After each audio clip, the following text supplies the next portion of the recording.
Alright, I see myself on the stream, so I suppose that I'm live. Good morning, everybody. Hope you're doing fine after this great run of H3N Odyssey. I hope you can hear me, obviously.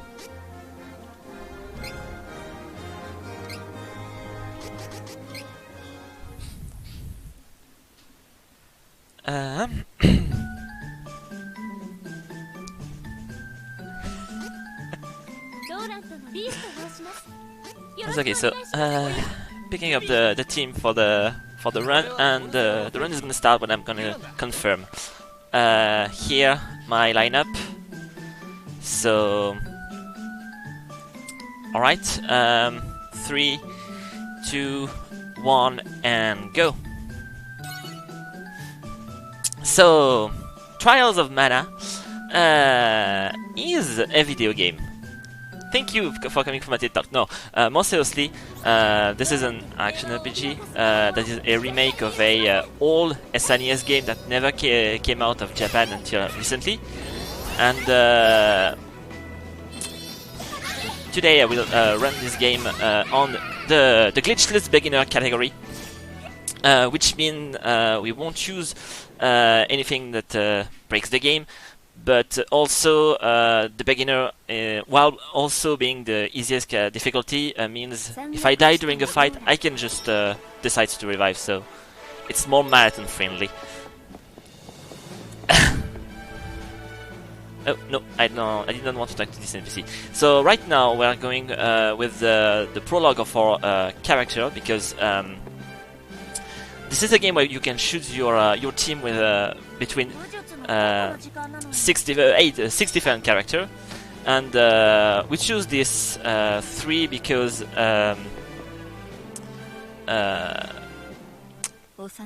they make a great team.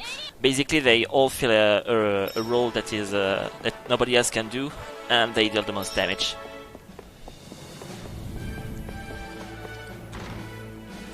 Alright, so for now there's not much to explain aside from basically I'm alright. I'm gonna try to breathe a bit because I'm a bit stressed, but this is going to be fine.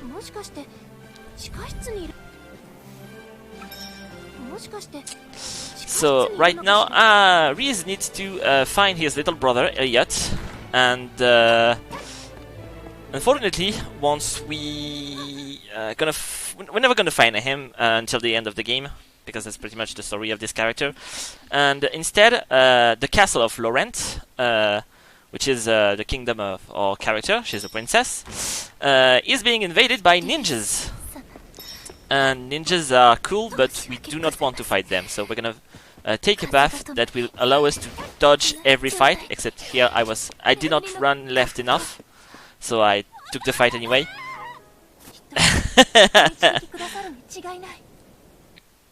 Alright, so I have a couple of cutscenes to skip. We're gonna skip every cutscene in this game. It's a bit special in the way they can be run. Most of them can be run by mashing through with the A button, but some of them, mainly those who does not have dialogue, can only be skipped with the normal way, the way the game intended it, which is by pressing Y for a while. So we have now done with the prologue of this character, so we're gonna start the real part of the game, except where we are stuck in this town, because this town has been invaded by werewolves. Yeah, lots of invasions in these games. Like everyone is at war with each other, and the only way to get out of this town is to wait for it to be night, so the werewolves are transformed, and they became dumber, and so we can just take the big gates to get out. There's a difference in the stories depending on the characters you pick. Mainly, the protagonist will change what prologue you will be going into, but also there are 3 different ways the stories can go. and it all depends with your main characters. If you pick the Random Angela, you get the Dragon Lord story, which it pretty much changed like a very small chapter, like 20 minutes in the speedrun in the middle, and the whole last dungeon. So it's interesting, but in the end, most of the game stays the same. Here, sometimes you can dodge these mushrooms, but sometimes not. So this is unfortunate. And we broke these jars because inside of them there was a magic rope. Magic rope being an item that allows us to escape from a dungeon, which will be very interesting because there are a couple of dungeons we have to go multiple times, and just being able to use the magic rope to go back is nice. Alright, so we wanted to go to Wendell, but there was a barrier in front of the grotto, so we couldn't enter it. So we're gonna try to find a way to break this barrier. So we're gonna talk to a few NPCs around town.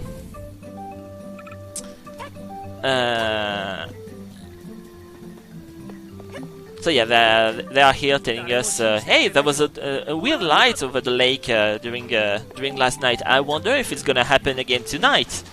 So this was a wink wink, you need to sleep at the inn, which is why I picked up this yellow thingy on the ground.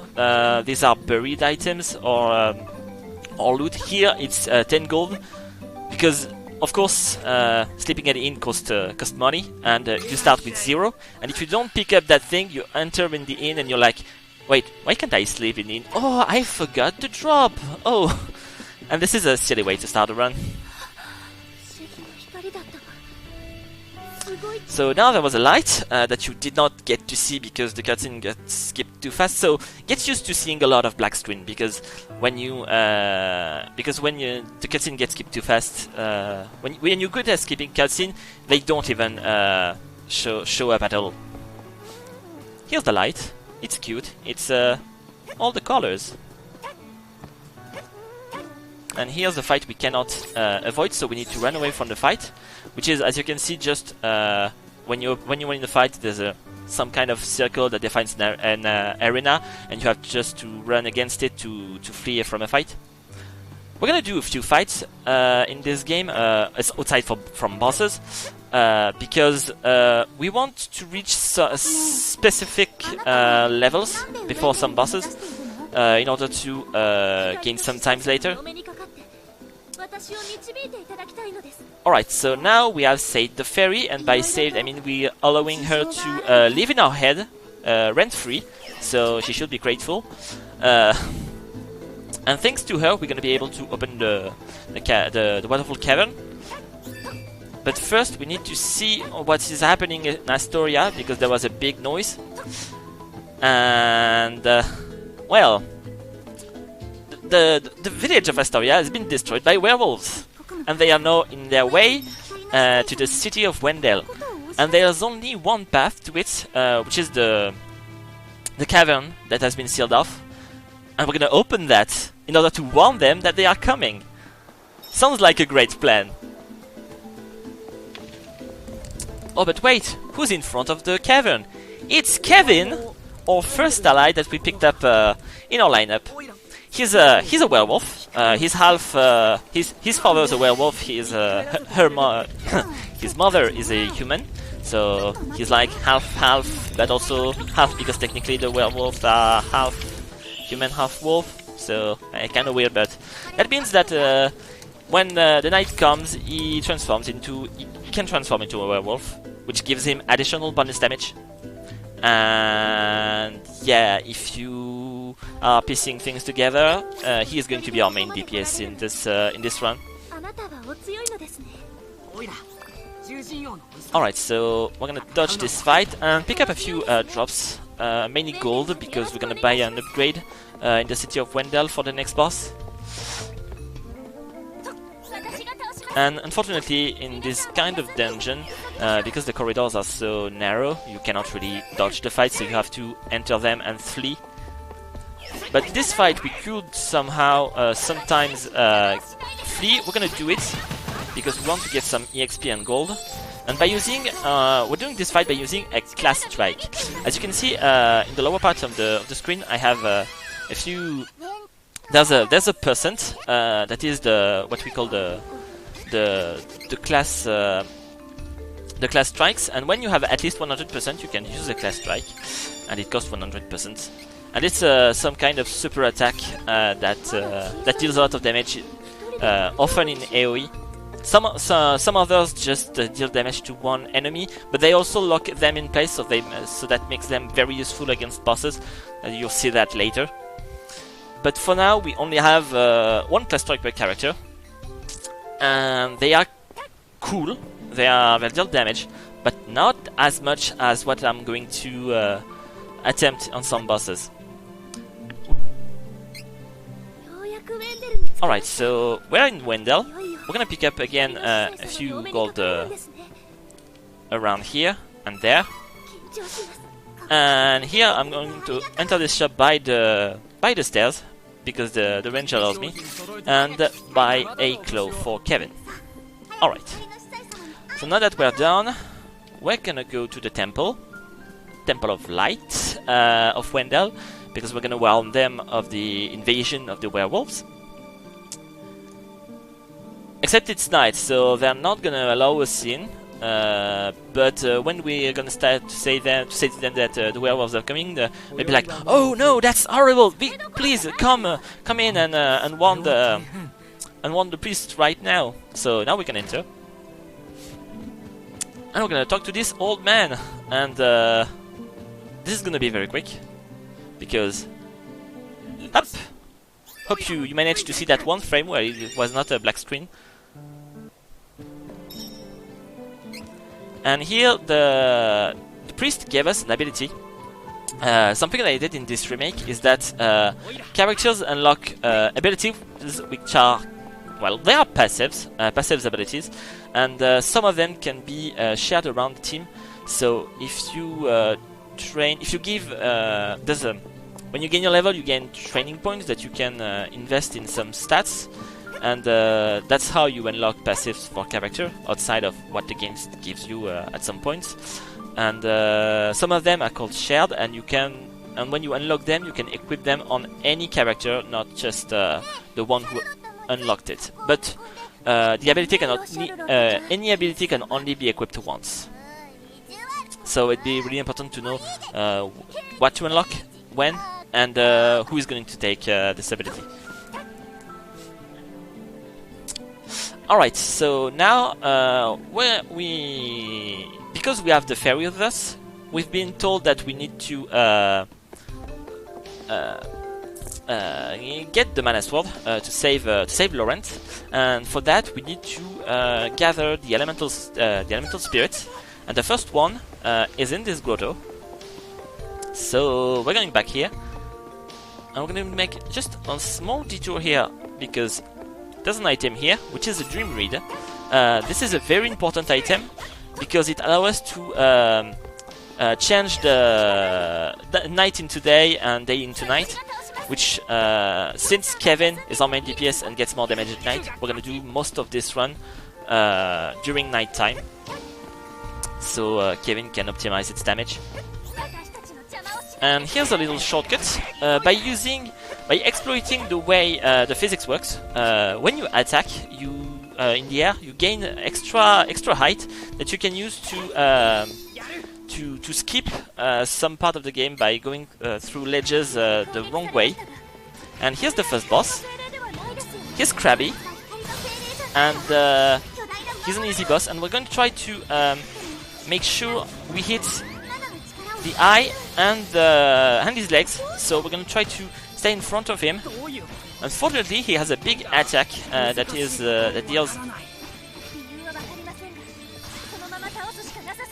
that he used to shoot in front of his eyes, so it's a bit annoying.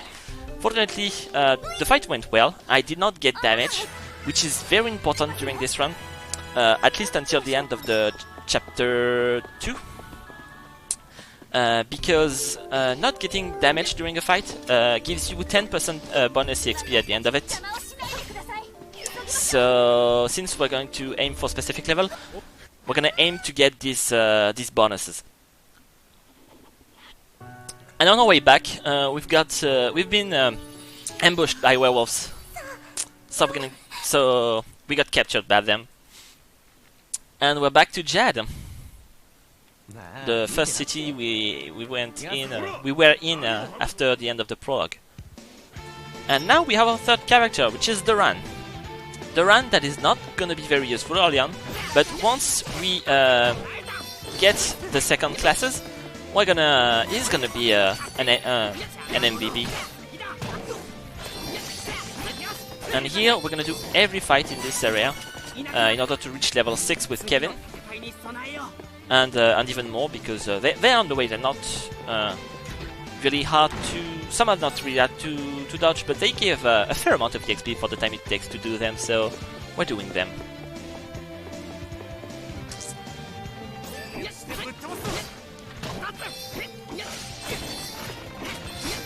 The fighting in this game is not very difficult. Basically, you have normal and power attacks, and combos consist in chaining multiple normal attacks, and then just a second, I have to set this up, and I don't want to mess it up. No, then you get 6 strength, and you get 2 strength and 4 luck. Then Duran, you get provoke and counter. Reese, you get bonus CS victory and payback, and that's all. And also strategy, you are not going to use your CS yourself. You always attack the same enemy as me. You always attack a different enemy as me. You always attack the same enemy as me. Okay, the strategy has been done. And now, what we want to do... so I was talking about fighting, yeah. So basically you chain multiple normal attacks, and then you end with a power attack. And depending on the amount of normal attack you did, the combo finisher will be different.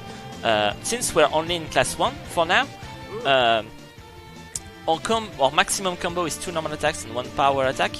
And Cavern does this big AoE attack where he hits everyone around him, but also this attack has the disadvantage of being very slow. And we're gonna turn this disadvantage into an advantage on the next boss that is coming up very soon. First, in the city of Maya, we're gonna talk to a couple of NPCs, because the game wants us to do that, to get info on what we have to do. Because the idea is that every character in this game, during the prologue, at the end of the prologue, basically are at the lowest point of their lives. Like, for example, Reese got her kingdom taken by ninjas, and also her little brother kidnapped. So yeah, she's not in a very good place right now.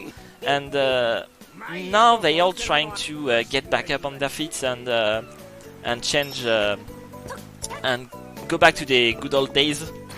Let's call it like that. So that's why during the whole let's say the first chapter, you have to talk to a lot of NPCs to know what you have to do, so the characters know what you have to do. Alright, so this dude is telling us that because we opened up the grotto to Wendell, the priest had to create another seal to protect them from the werewolves, and because of that he fell sick, so he's bedridden. Alright, he's a guy that is new in this version, because he's talking to us about Lil Cactus, which is a small NPC that we have to we can go to a hide and seek with it. Basically, he's hidden in 50 space in the world, and finding him will grant us benefits, like for example discount in shops, or even bonus EXP on some fights randomly. But unfortunately, it takes a while to get all these bonuses, so, and they don't get useful in this category.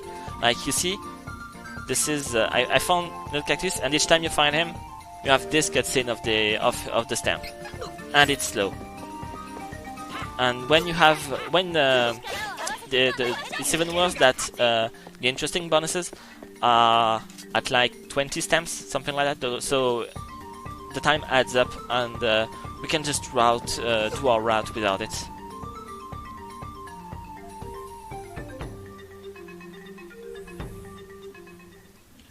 Alright, so we're here in Stone Split Gap, where we're gonna do our next boss, because we're going to we're trying to reach the town of Valsina, and I'm gonna pick up this 30 gold right here, and I'm gonna do a little strategy change. I'm gonna allow Reese and Duran to use their CS class strikes freely, because it's going to be faster against this boss. And here on the third plank, I'm gonna use the Dream Read, so when I walk in front, I can enter the boss fight without having the cycle animation. And now here's the boss fight, so I'm gonna wait for these to use SCS. And now, every time Kevin is gonna do his power attack, I'm gonna switch up to Reese, so she can deal damage also, because AIs are really slow at chaining combos.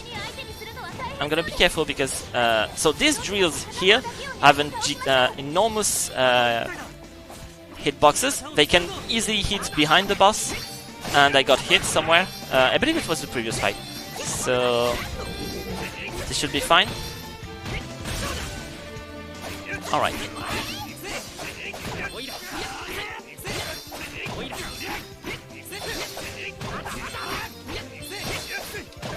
Alright, this was a clean fight. I'm just gonna wait a bit, just to see if I got the bonus. Yes, I got the 10% bonus. So we're very, very good. It was also a good fight.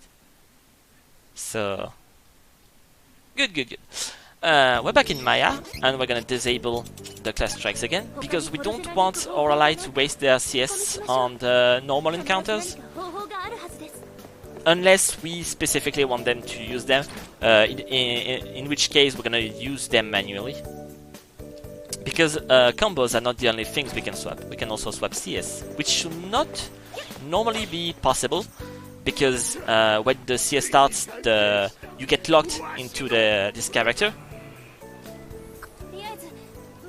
But if you can manage to buffer the CS usage, you can swap before it comes out, and the character will still use it. Alright, so we're gonna have to again talk to a couple of NPCs, because the bridges to Valsina, which is where we had to do the fight, has been destroyed by the teapots that we were fighting, and because they exploded at the end of the fight and destroyed the bridge. So instead we're gonna use Mana's favorite means of transportation, which is a huge cannon.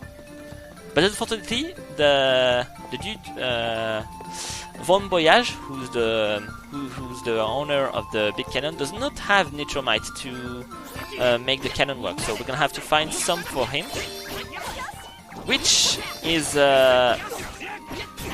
being created by the dwarves. So we had to learn that the dwarves were living in Stone Split Gap.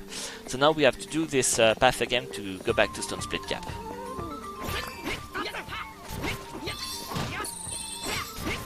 And also, this is where we're gonna start to do a lot of more fights to reach. Here we're gonna want to reach level 9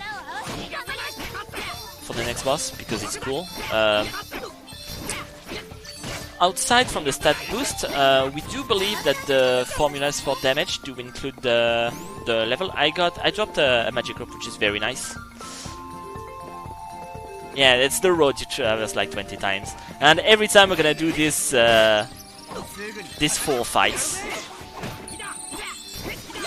because they are very worth for the time they take compared to the XP they give. It's very good. Here I got also a Dream Read, so that's very good too. A lot of nice drops, but the most important drops will be a bit later with the Mole Bear.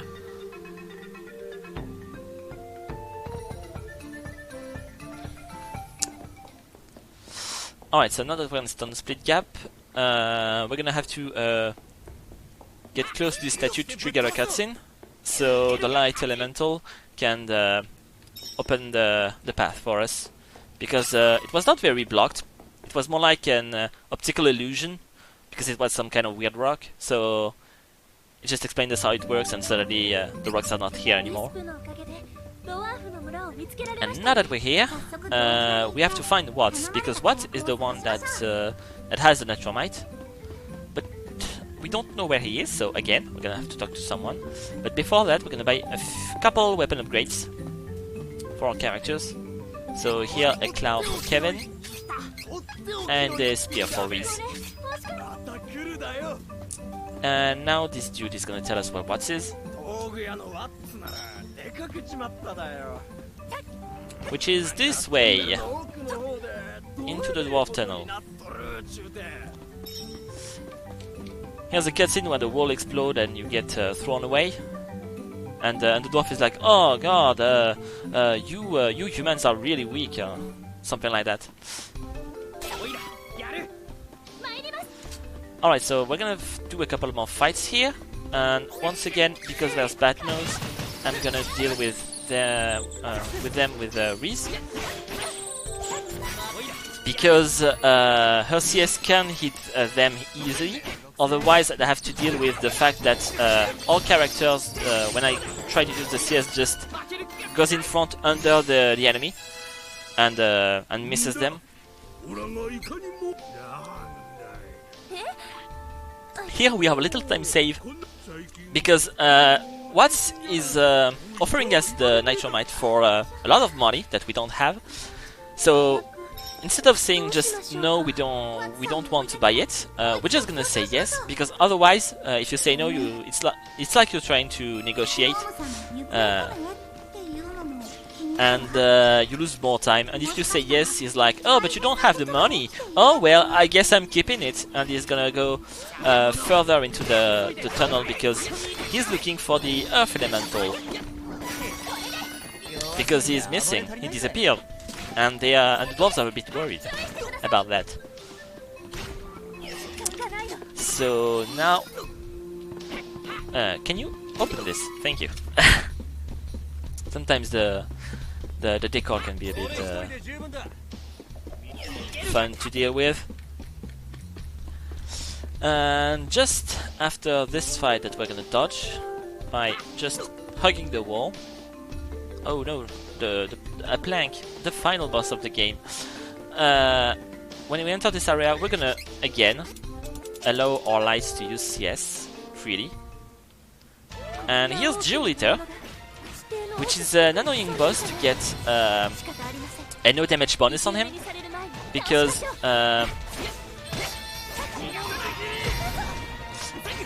this first part is okay, but it's the part after it gets staggered that is annoying to deal with. So here, he got staggered, which means he's gonna take double damage from everything.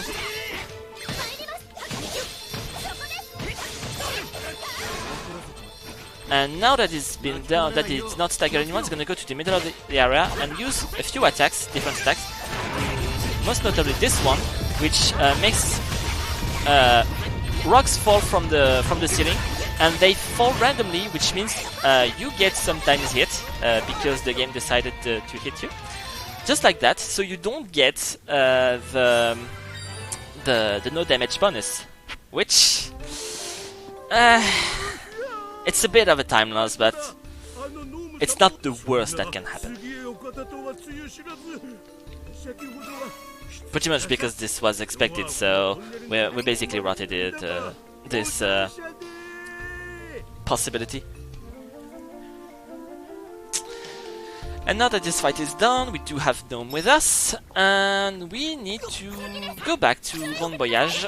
And thankfully, Watts is a nice dude, and well, a nice dwarf, and he's offering us to use his magic rope to get outside of the dwarf tunnel. So very nice of him. And we are disabling CS usage again. Alright. And we are now going to enter a bit of a... Let's let's kind of call it downtime in this run, because this is pretty much going a lot of objectives without any real bosses. Like the next bosses is in like 30 minutes, I believe? Yeah, 30 minutes, something like that. So once again, Golden Road. So this fights again. And what's nice is that every time we're going through this road, basically we're stronger, so we're dealing with the fights faster and faster.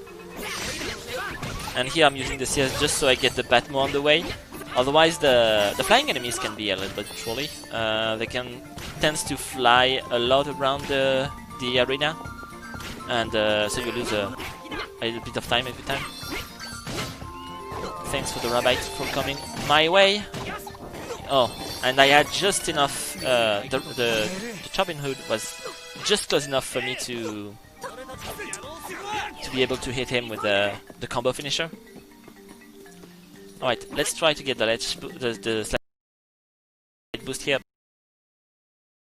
But I failed, because there's something very important in this game, if you want to run it, especially regarding ledge skips, is that the physics are linked to the amount of FPS you have, which is why I display them in the corner of my screen, but with the quality of my stream I don't think you can really read the number.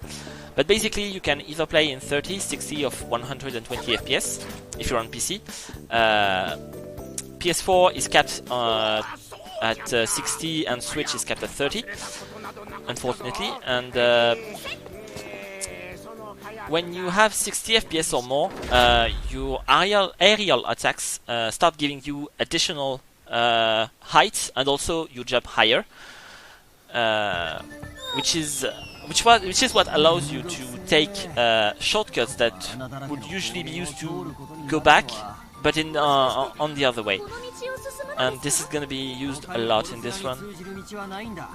And here we're going to dodge the fights in the first area and do the one in the tunnel.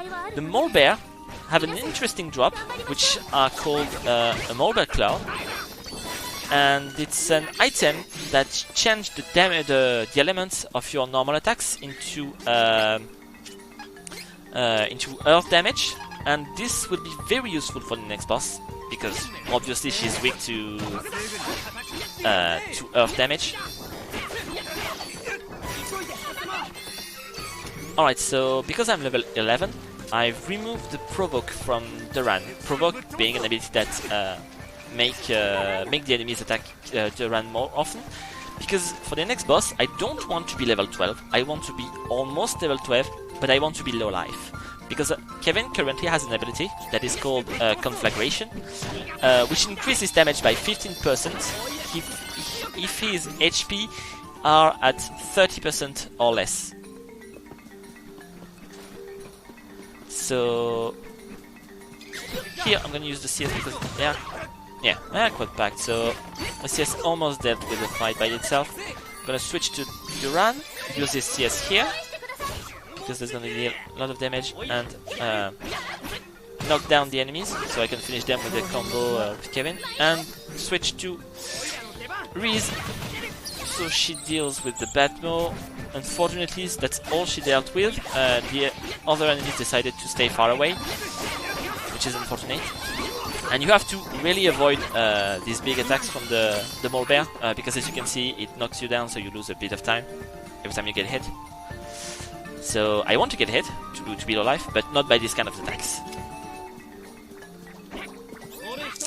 Alright, the slide boosts went a bit off to the right, so I got inside the fight. Small time loss, but this is fine. So we arrived at Valsina, finally. And unfortunately, Valsina has been invaded by the magicians of the Kingdom of Altina. So again, an invasion when you are arriving in town. And we're gonna have to save the king. And to save the king, we just have to reach the throne room. So we're gonna avoid every fight, because the fights here are slow. Also, I dodged this fight. This is very, very rare. I didn't have to flee from the two magicians. So yeah, to save the king, we just have to reach the throne room because cutscene, shenanigans, and also the fights here are not really interesting. They don't give a lot of they don't give more EXP than the fights we were doing on the Golden Road, and the enemy are stronger, so they are slower to kill. But I like to not be stuck. Okay, that's the first. Okay, so we're gonna dodge this fight by hugging the wall. Also, sometimes even if you're not in a fight, an enemy will aggro you and try to cast a spell on you, as you can see with the red indicator on the ground. Though it doesn't matter that much. This is not the shortest. I believe there's like a run that is only 2 hours, which is the shortest. So not the shortest, but almost.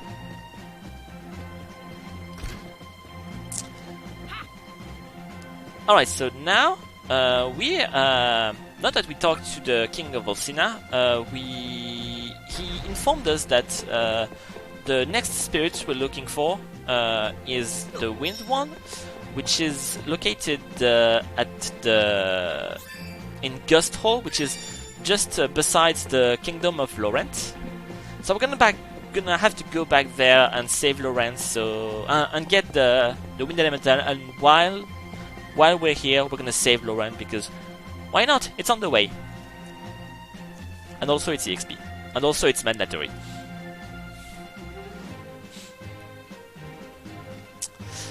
But to go back, because the bridge is broken, Volsina is a bit isolated from the world, we're gonna have to use a cannon, which is not ready. So my current objective is wait for the cannon to be ready. So we're gonna talk to a few NPCs around town.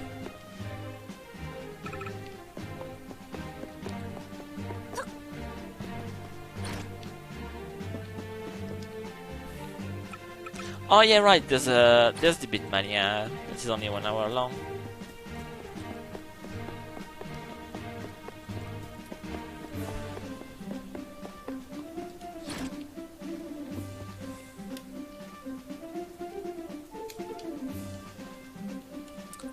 Alright, so here's the fortune teller telling us that a fairy is like a big harbinger of a disaster. And so she's scared and asks us to go away because she feels sick.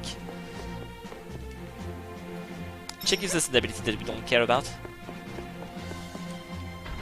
Thank you for the good luck. And now that we talk to these few NPCs, let's go back to the castle because the cannon is ready. So here's the cannon. And here's Von Boyage brother, which I don't know his English name.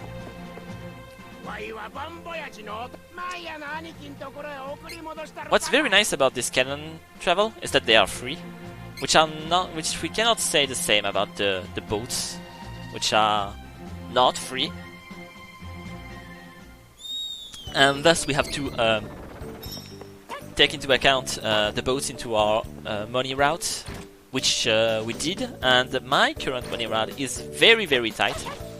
If everything goes well, like when I take the last boat of the game, which is in like 20 minutes, maybe more, I'm gonna have 2 gold remaining, only 2. So it's very funny.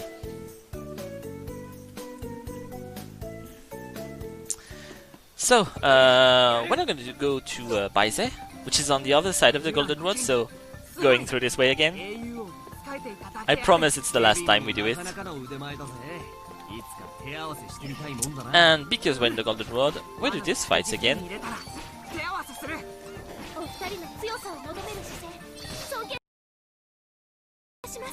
I was hoping that the Shabin Hood would come to me, but it did not.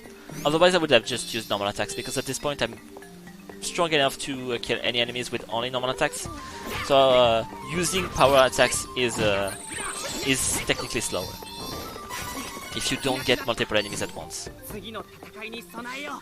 And also I have to be fast because it's almost gonna be daytime, and if it's daytime, the zombies on this road are gonna disappear, and this will mean I'm gonna have to find to do additional fights somewhere else.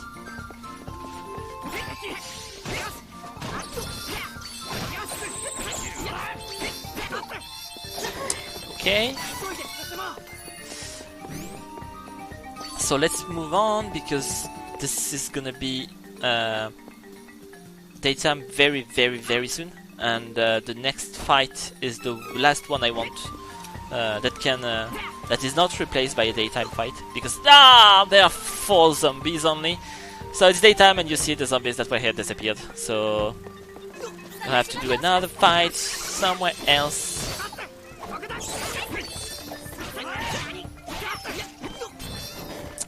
Okay. That's unfortunate, but it can happen.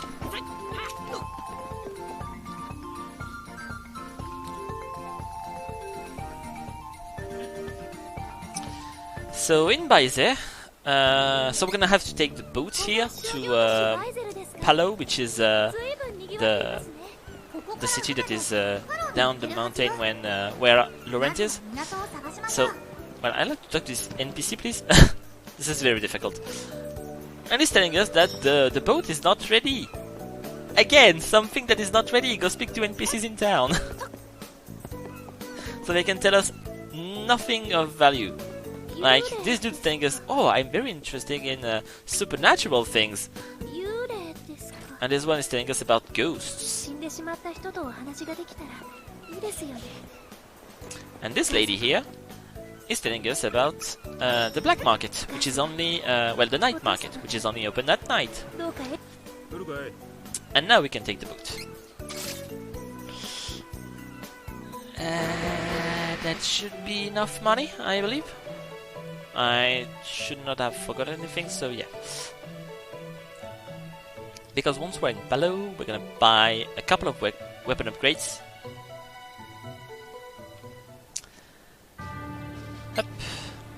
Could have skipped that with mashing, but I don't know, I felt like I wanted to press Y. So let's buy a cloak and the spear. And as you can see, I have 7 gold remaining.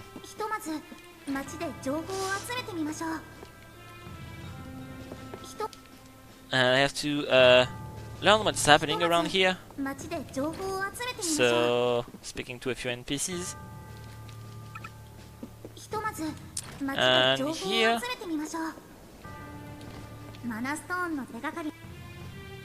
this lady is a member of the Amazons, and she's telling us that the Amazons survived the invasion, and they have found refuge in a hideout in the mountains. So this is our next destination, because we want to save Laurent, and to do that we're obviously going to need the help of the Amazons.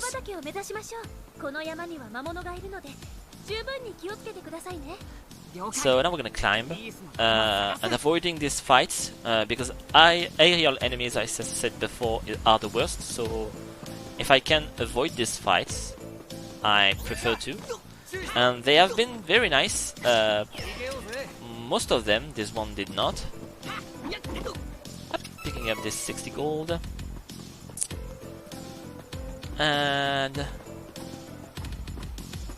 alright, so here we're gonna take this bridge, because behind it is where the hideout of the Amazons is, and we are gonna enter this these flowers because they are pretty, but also they have the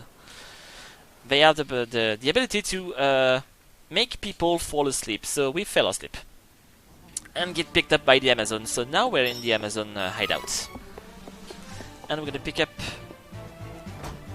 500 gold in total, so 440 in this chest and 60 on the yellow thing. And we need to talk to the Amazons to know what's happening here also.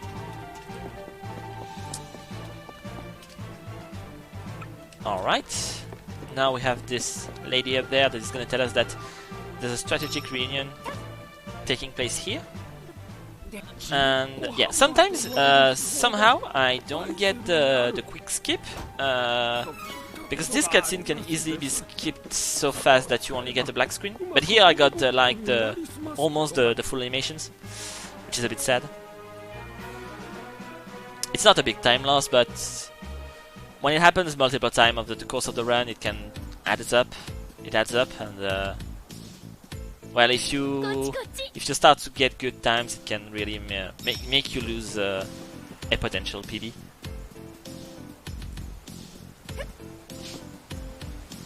Alright, so she's the cousin of Von Voyage, so she also has a cannon.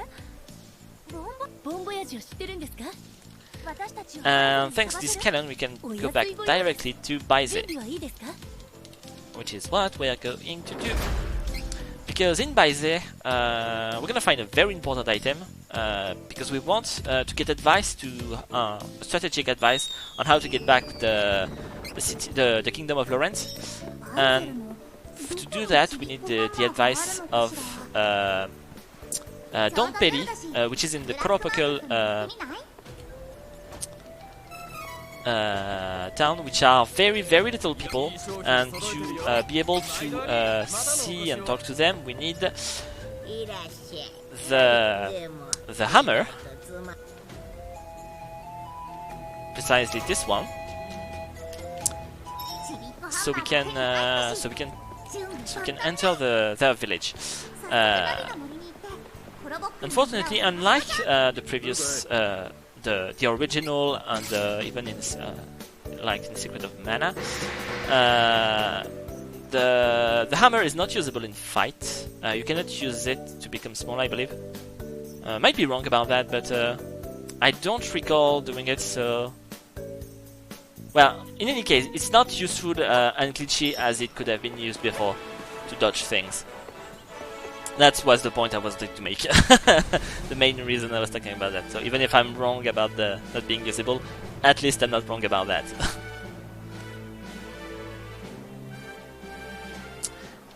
And so the Koropokul village is located in the Rabite Forest. So that's why we're back here. Also, the enemy's got a few levels up. And I forgot to switch to Kevin, so I hope it does not get hit. Because I think his health is a bit too high still, but there's a fight I'm gonna do.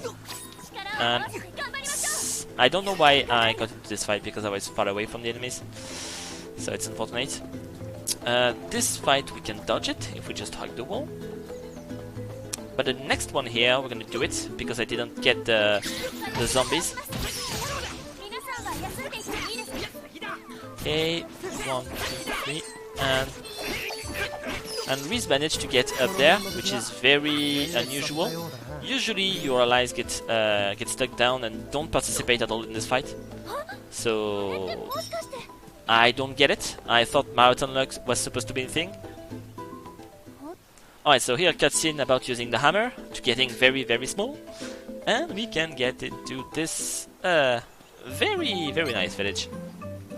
And this old dude, we're asking him where Don Peri is, and he's telling us, why did you look for it yourself? For him yourself. And well, that's what we're going to do. So we're gonna ask people around town where Don Peri is.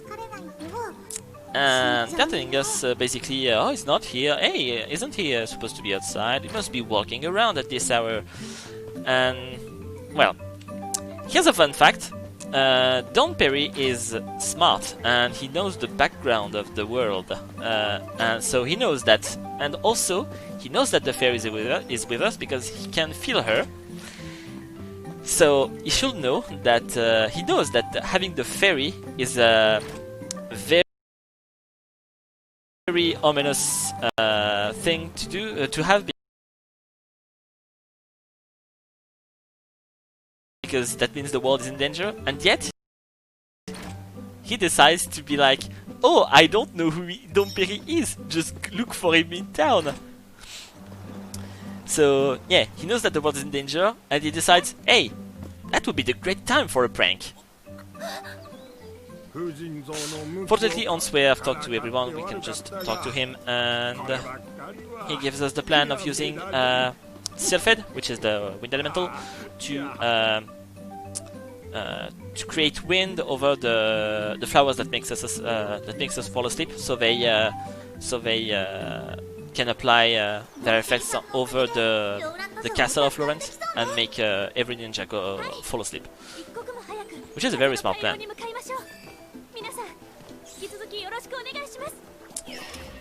Alright, so I don't need to do more fights here.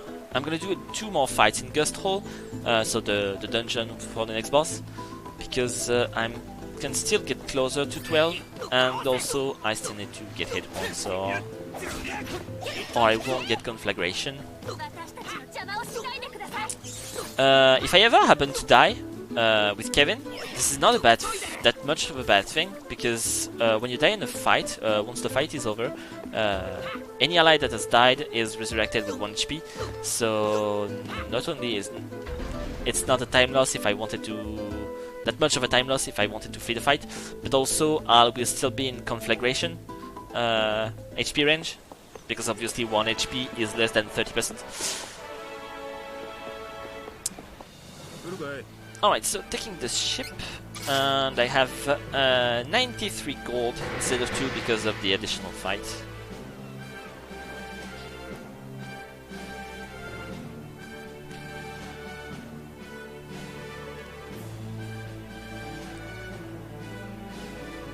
So, as a reminder, when you see multiple loading screen back to back, it's because there's a cutscene that's just been skipped very, very fast. Alright, so now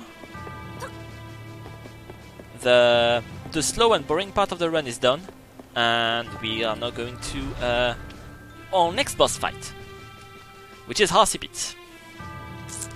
Harsipit is a harpy, and she's not nice. She can do a lot of AoE, but we can try to manipulate her. Well, it's not. We can hope she can cast a certain spell at a certain HP threshold, but it's not like 100% assured. So yeah. Also, she has an ability that when she's casting it, she gets feathers spinning around her, which deals damage. And Harsipit is the boss fight we absolutely want to have the no damage bonus, because she gives a base 7,000 EXP, so having 10% bonus is 700, which amounts to like 3 or 4 additional fights I will have to do if I didn't get that.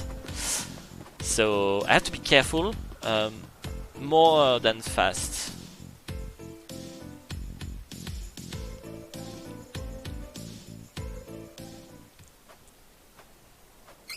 Okay, so here I'm gonna have a cutscene, because normally there's a statue that blocks the entrance of Gust Hall, but someone came here before us, so that person broke the statue, so that's why now we can enter this area, and we couldn't enter it before. And now here's a ledge skip, and I'm gonna do this fight, which I hope is not gonna be annoying. Alright, so I got it once, so I'm now in red health, which pretty much ensures that I'm low life. And I'm gonna do the last fight of this area just before the boss. So Doran is gonna get a level up, so he's gonna get heal, jumping to avoid additional damage because it wouldn't be worth, and make things even more riskier than they already are. No future mod. No. I'm gonna talk about that later, but no, I don't want to run no future.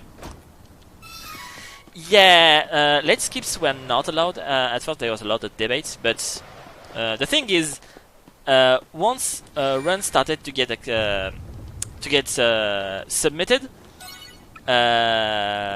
then we realized that people who were submitted in Glitchless, submitting in Glitchless, were using Let's Skips anyway, so we're like, okay, as long as it doesn't sequence break, which is pretty much impossible with our current knowledge, Let's Skips are fine. Alright, so setup before the boss. I'm gonna enable CS, equip, you get personal style, and you get provoke. Personal style is an ability that when I use a CS, I'm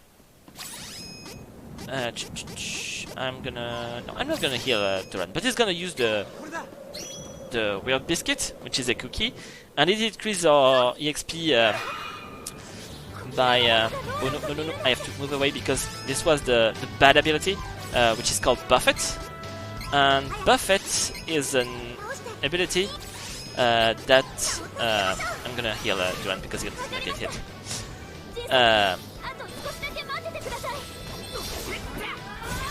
So Buffet is the ability that makes her have feathers around her that deals damage, and we don't want to get hit by that, so we're taking our distance.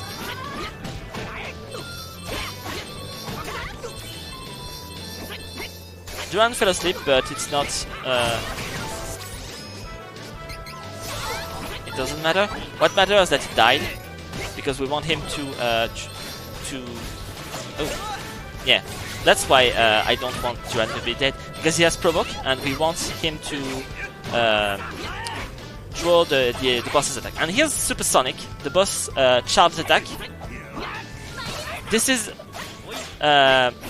she's gonna cast a thing at the end of the thing, but if I break her blue bar, I'm gonna stagger her, and she's gonna take double damage. And now I want you to reset the elemental claw on me. So she's gonna maybe use... yeah, high tension wire, this track is a banger. Up. Sometimes I'm trying to combo swap, but the AI is already comboing, so this is ridiculous. And Halsipit's dead. Did not get damage, so this is perfect. And I'm going to use this.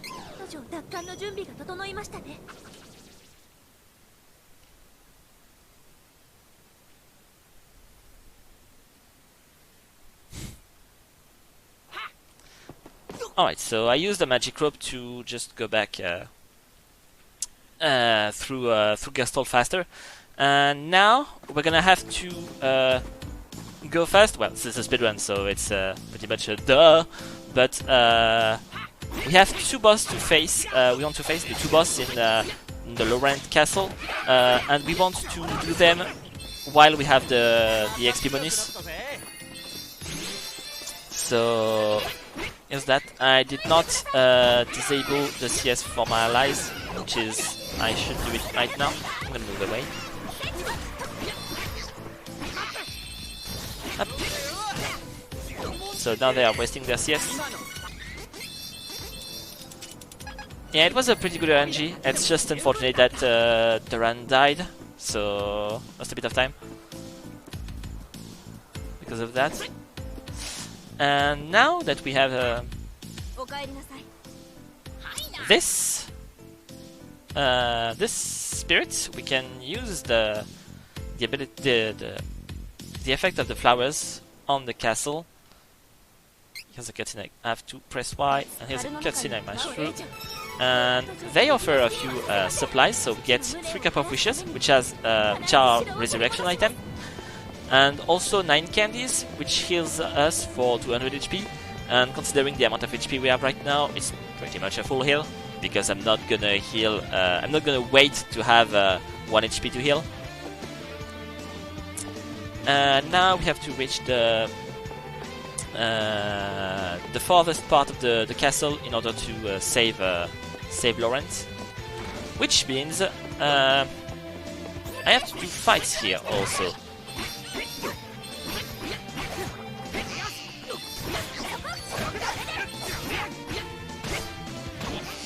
Alright, so yeah, the sword is going down.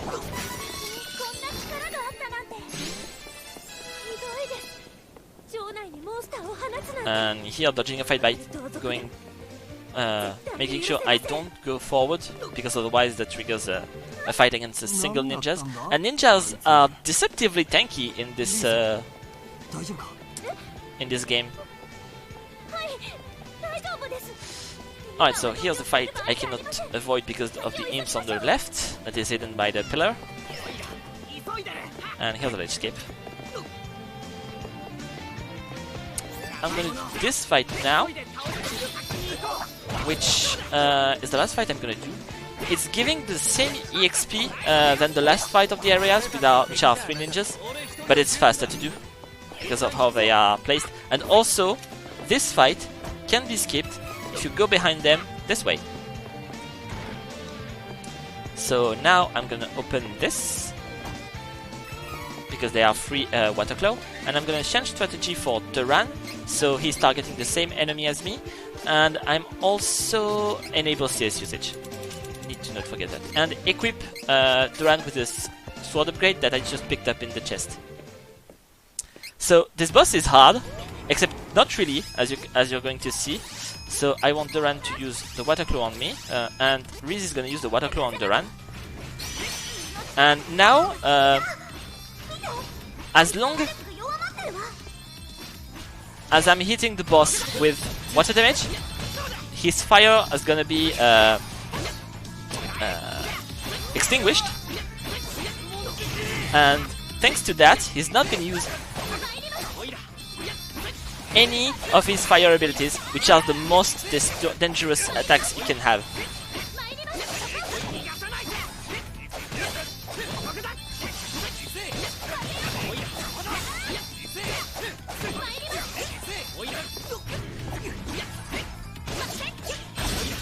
And as you can see,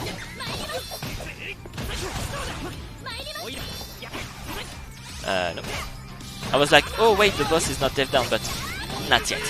I don't have the ability yet. So Riz, I want you to, while you're here, I want you to use that. I'm gonna use, yeah, okay, water claw on me. This strat is a bit dangerous, using the water claw on Duran, because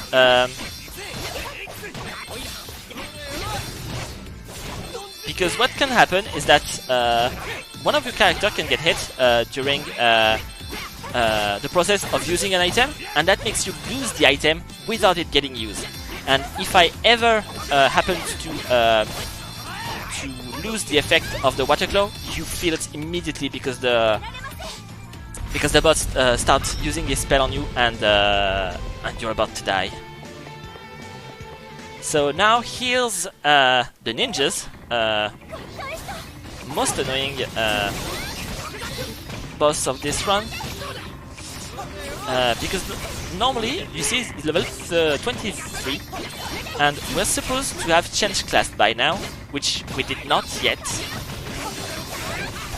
And Bill and Ben are the ability to use ninjutsus, which are, while well fused, they are AoEs, they can hit the whole party, and they also apply debuffs. As you can see, currently Duran is affected with the 3 stats debuffs, so attack down, spirit down, so attack and magic attack and magic defense, and also defense down, so he takes more damage. And since he has provoke, I want him to make sure he can draw the attacks of the enemy, so I can DPS freely. And because the boss is small, it's difficult to combo swap him, because he keeps moving around. And also, Bill and Ben is resistant to any elemental damage. Alright, so I missed my power attack, so now they are split. They use the divide thing, which means now I have to deal with 2 of them, but with both have half the HP of the fused one, so it's not really taking longer. Unfortunately, I want them to be grouped up so I can use AoEs on them.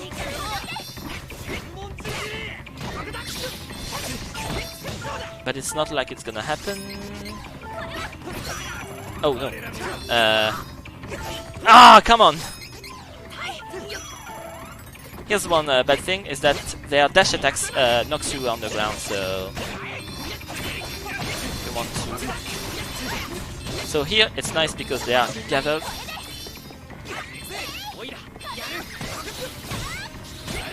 Reese aimed the wrong way. Alright, so he got staggered, so he's about to die, and... Oh no, it's targeting me.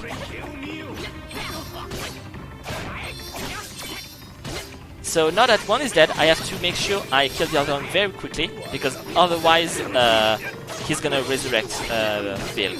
But alright, he was already close to die, so this is fine. It's not easy mode, it's beginner. It's the difference between beginner compared to easy is that you take less damage. You don't deal more in beginner. I've never felt like I was dealing more, but also if you die in fight, you can just choose to resurrect during the fight. So it's a safer run. Let's call it like that. So difficulty does not affect the HP in this game, except for no future, and I believe also expert, but I'm not sure about that. I haven't checked. So from beginner to hard, bosses have the exact same amount of HP. I've determined that, but they get additional stats. So yeah, they are still long. They still take longer because more defense means you have to hit harder. So you either have to do more attacks on the boss to kill him, or spend more time grinding in order to deal more damage. And now everyone is level 18, which is perfect. Level 18 is the first means we're gonna do the first class change in the game, which is fun fact. Absolutely in universe, like the characters keep talking about changing class, especially Duran. So I mean, why not? And with the class change, Duran is really gonna start to shine, and Reese is gonna get even more useful than she currently is. Also, I have to disable CS usage forever, because for now I'm never gonna do a combo swap, but instead I'm gonna do CS swaps all the way up to the end of the game, and this is way stronger.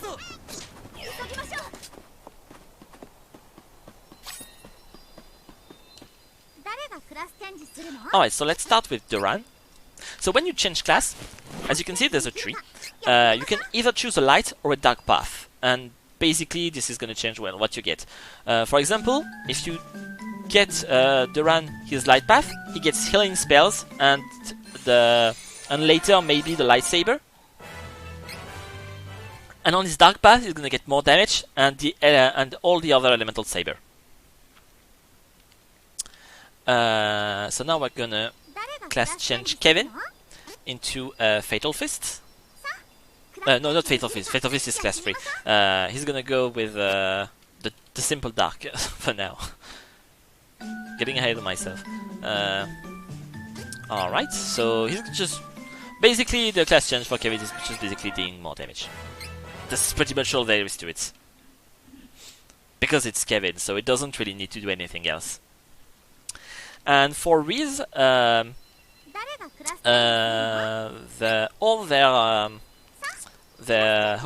her class is based on buffs and debuffs, elemental ailments. Let's call it like that. And basically, if you take the light path, she gets buffs, and if you get the dark path, she gets debuff. And debuffs are more interesting because currently. So I'm gonna shut up 1 second. I need to do some setup in the menu, and I want to focus on that so I don't make a mistake. So 9 and 9.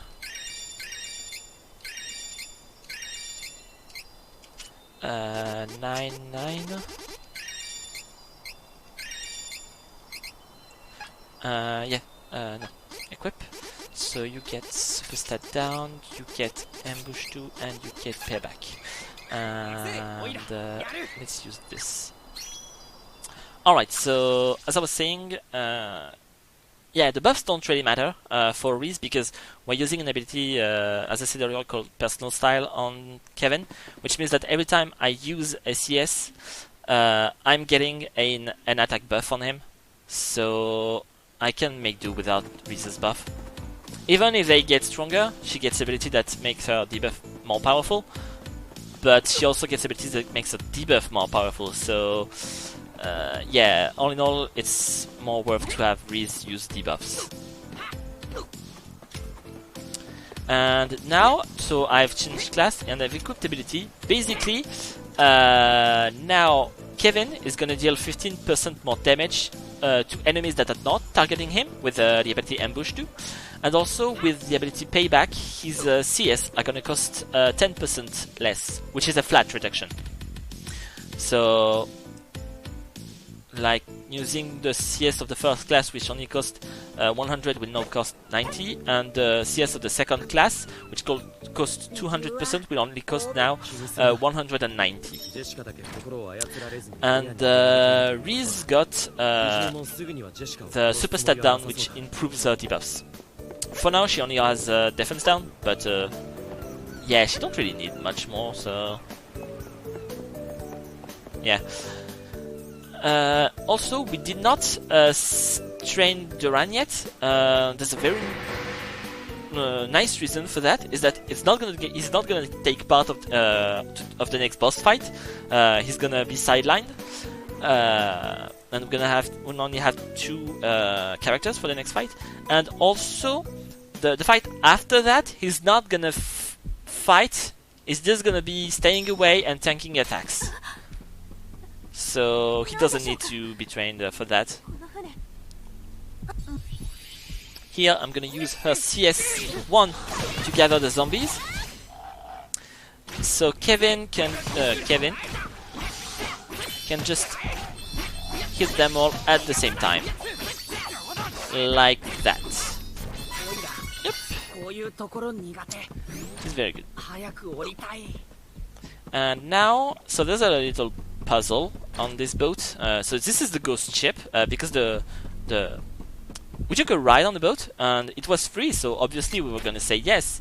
And this boat turned out to be the ghost ship, which, lucky for us, is where the dark elemental spirit is. So now we have to escape from this boat, and with the dark elemental spirit will be nice. So we need to open a door, which is only open when you put 4 specific books back to the shelves. And now that it's done, no, we only did 4. We only did 4 right now. The 4th is over there, where we started. Up. All right, the door is open, and we're gonna have a cutscene, a creepy cutscene with a ghost. And now Duran is cursed and cannot leave the boat anymore. So we need to kill whoever is in charge of the boat, which is not next boss. So let's go. Here's a fight we cannot touch. And now we're gonna be running on the left side here to make sure we do not trigger this fight. And every time I try to jump on the stairs, and but I'm too close to the book, so I end up reading the book. Which is, I mean, reading books is good, huh? Don't take me wrong, but not in a speedrun. Alright, so boss time. I'm gonna do... Oh, I did not CS swap. I failed to CS swap. But Reese doesn't have that much CS though, so it doesn't really matter, but still, it's unfortunate. The idea is that when you're doing a power attack, so a finisher of a combo, you can input... Okay, that's not really looking fine. You can input a CS, so during a power attack, I'm gonna heal. And this is gonna make sure that your character is going to use it as soon as he can. But during this time you can swap to another character, like that. But like that, here's the one issue with CS swapping, is that sometimes they go absolutely the other way around and do not hit the boss. and I missed both of my CS here. This is fine.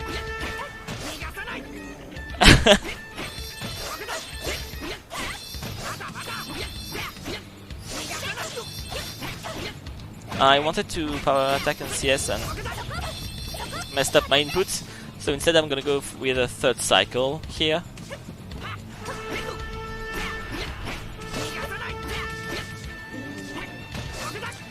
That was a not great fight. Alright, let's forget this fight existed for a second. We got Duran back, so this is good. And we get this elemental spirit.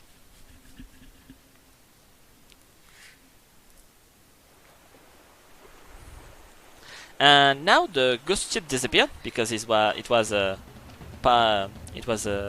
only here because of the power of Gorova, which used the power of the elemental spirits. So now we're stranded on a volcanic island, which is Burka. And there's only a slight issue with that, aside from the fact that we're stuck, is that the volcano is about to explode, which doesn't sound very good. Just picking up a few items here. So we have to find a way to exit this island very fast. So fortunately there's a village of monsters here, but they are not bad monsters, so we can talk to them. And with that, we're gonna be able to have our first, our very important character of the game. Dare I say the most important? Keeping you the surprise for those who don't know. But here's the village.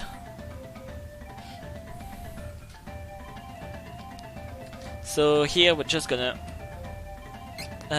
talk to one NPC on the other side. There. Oh no, we do not have easy Frionk. I should have asked for that before the run.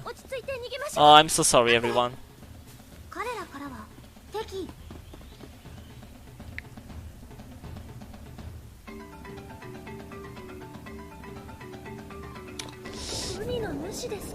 Alright, so...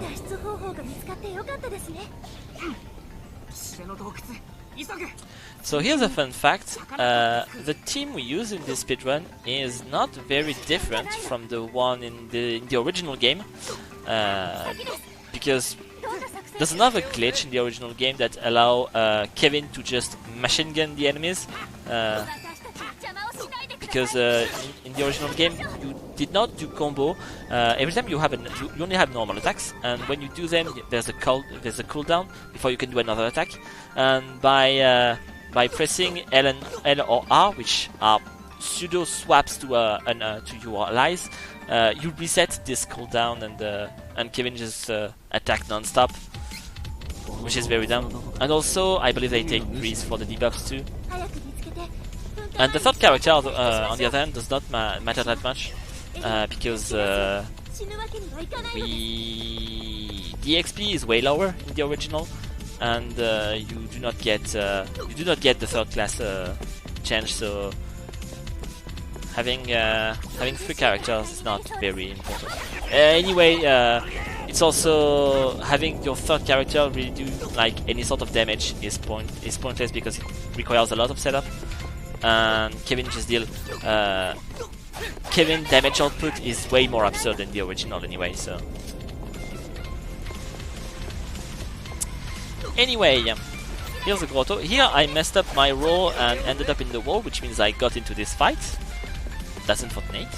And here, by hugging the right wall here, I can somehow skip this fight, which is weird, because like I'm 1 centimeter away from the enemy, so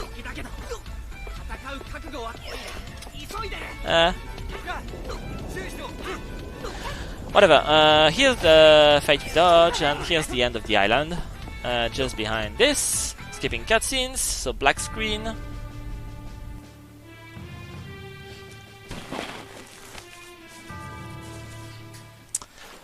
And here's our MVP that we're not gonna see clearly right now because we're skipping cutscenes. And we get moved directly to Volsina, which is where we're gonna get the flute. The flute is what will give us our new means of transportation. So we have to go through the whole Volsina, because I suppose it was nice of them to move us here instead of just letting dropping us at Maya.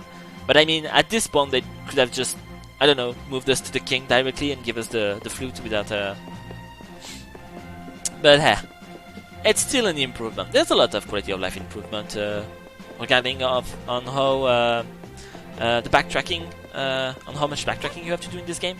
A major thing is that there's a couple of back and forth in Golden Road that has been removed because the boats takes you directly to the correct places. And here the king is giving us the flute. Okay. Also, he's telling us about the next elemental spirit we want to find. So, can I stop swapping? Thank you. So, our next objective are the water and the fire elemental spirits, and we have a bit of a choice to do here because we can do either of them first and the other second. So, we're gonna start with the fire one.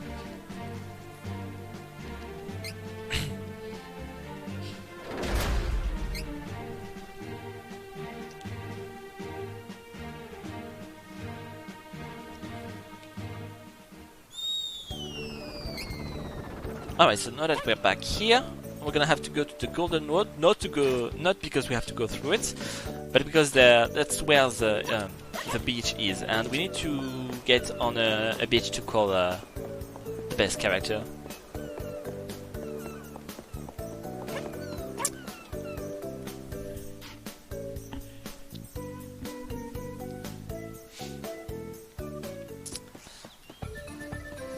Alright, so just behind this man is where I want to go. And once I'm done here, I'm opening the ring menu, setting a shortcut to the flutes, and using it. And it's time for Vuskav, or Buskabu in the original, which is a very, very big kappa.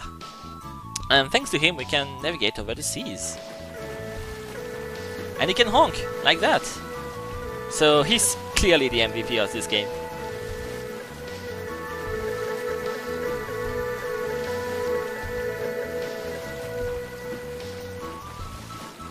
Also, there is to know that if you do not honk a single time in your run, it cannot get validated on the leaderboard. I'm sorry, I don't make the rules, but it's like that.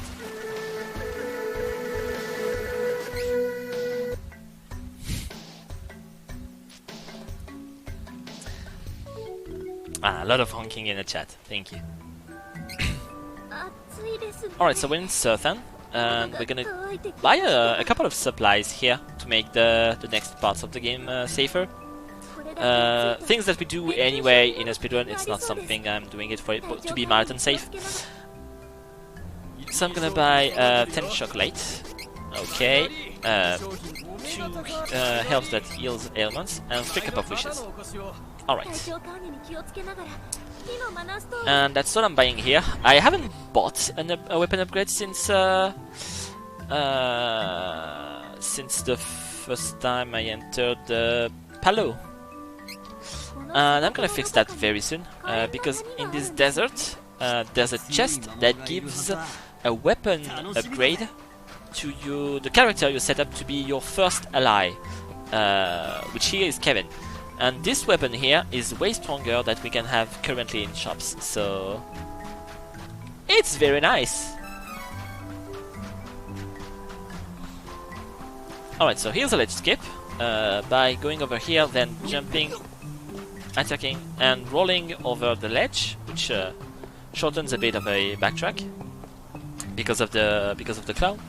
And here's a fight that I may or may not dodge, depending on how Ariel's enemies react, like that. As you can see, he was on the other side and decided to go Sonic over the other on the other side of the area. So thank you, enemy. It was very nice of you.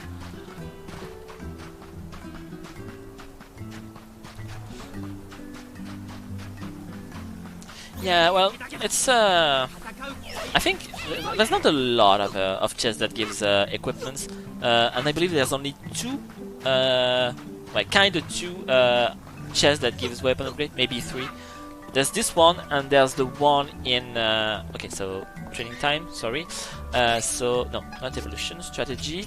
I want Duran to protect only. Then Duran is gonna get bonus HP and bonus HP 2, and Kevin is equipping his weapon upgrade, and that's all. And yeah, okay, let's go. For the real fight against Billiman. So let's focus on this fight, because it's a hard fight. Okay. Can you please swap?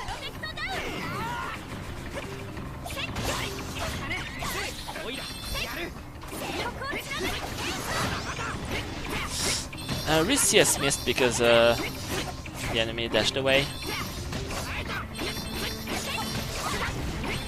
And now we want to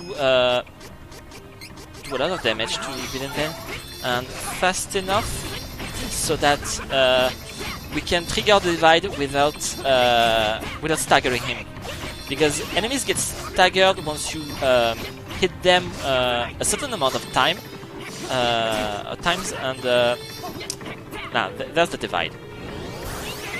So here I'm gonna do that and that. Should have used the other one, but that's okay.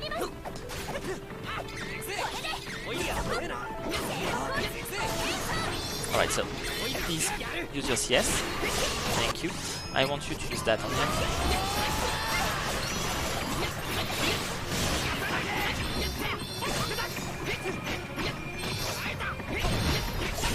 And now, thanks to Kevin's new combo, which is 3 attacks and then the finisher, we can slide on this attack, so it's easy to hit multiple enemies with it. And also what's nice is that since this is, every time I play this boss, I forgot to, with Reese, reapply the defense debuff on the enemies. And also, Kevin missed again. Kevin! What are you doing? Alright, so you have to kill yourself and also you.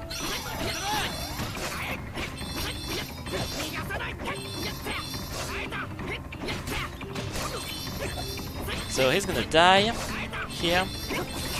Unless I die.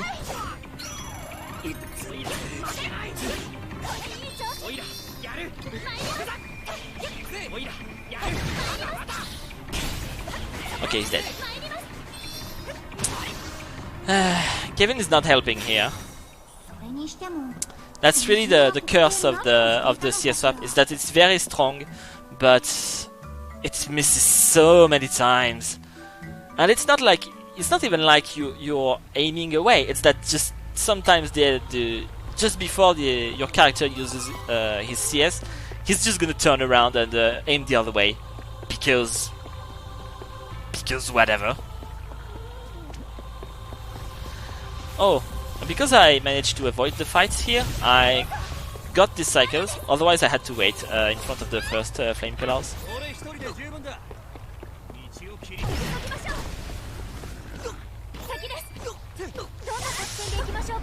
The worst thing about Kevin is that he misses his CS a lot sometimes, and it's even worse in that nope, that's the wrong way to go about it, so this one is invalid. Sorry everyone. That's okay, it's just like 1 second or 2 second difference. But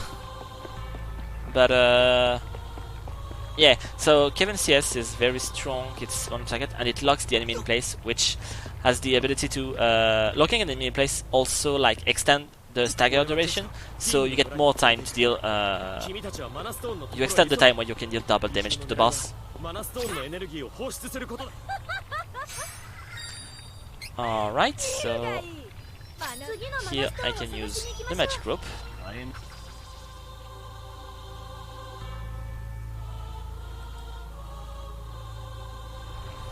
and go away from here. So for the robots, I only have 120% on Kevin, so I'm gonna open the jars because they are back now when you get out of the area, and they give each jar give you 30%, and I'm gonna open one of these. Ah, that sucks. One of the worst things that you can do is forgetting that you have 2 cutscenes in this area and magic roping before triggering the second one.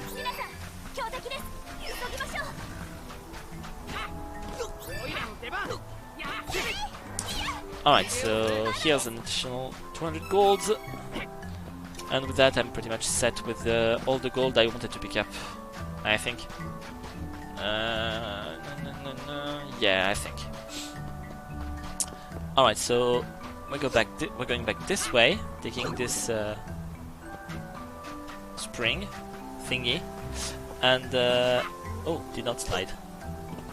And hoping the enemies does not rush on you. No, okay, it's fine. Here, instead of taking the pseudo shortcut on the right, we're gonna take the left one because the quicksands here makes us move faster to reach the entrance. So it's very cool. Meanwhile, on the other side, the sands is going the other way around, so it's difficult to go through it.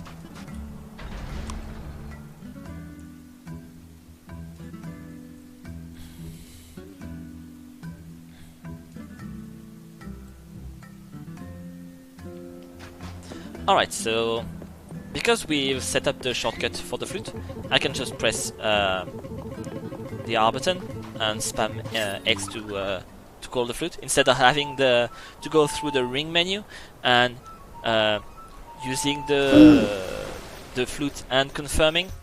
It's a little bit of time save. Alright, so now we're going for the snow area, the frostbite fields, which is on the other way of on the other side of the world. So thanks to the world being round, we can just go forwards and reach the area. Oh yeah, honking. Sorry.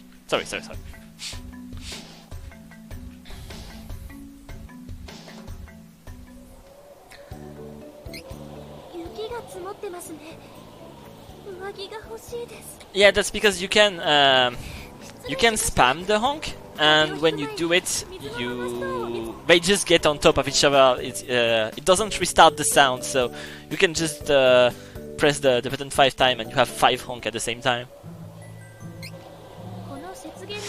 Alright, so I'm gonna do a little bit of evolution here. So Reese is gonna get 4 strength. Kevin is gonna get 2 spirits. And Duran is gonna get 9 spirits and 7 strength. So now we have unlocked the elemental sabers, the 2 first elemental sabers for Duran, and Reese is gonna get counter, so she can deal more damage if she gets hit.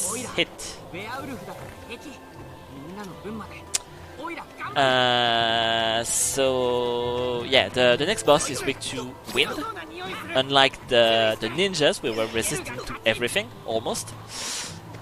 So using the elemental sabers, as you can see, would make a major difference. It would go. The fight will just go way faster.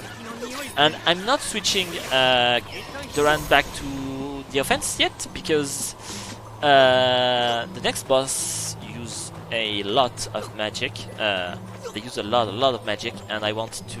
And they are AOE, so I want this AOE to be far away from me, so I can deal damage to the bosses. And so keeping Duran in protect only, he will stay far away from the fight, which is the perfect thing. And the fight here is like another fight. It's 3 machine golems. Alright, focusing here. Here you're gonna do this, then you're gonna use this, and then you're gonna do this. And Duran got petrified, which is the worst thing that can happen in this fight. So okay, so I'm gonna heal Reese myself, which is not something I usually do, and I want Reese to unpetrify Duran, because while he's petrified, he cannot get targeted by attacks. So this is bad. And I want Reese to death down the other two enemies.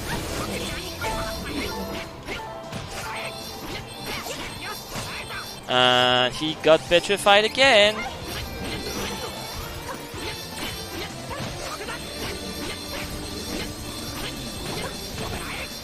Remember what I say about this combo being slide? Well, this is very useful against this boss fight because you can slide between two enemies and hit them both at once. And this is very annoying what's going on right now because Reese is not using her debuffs because she keeps getting hit. Alright, so only one left.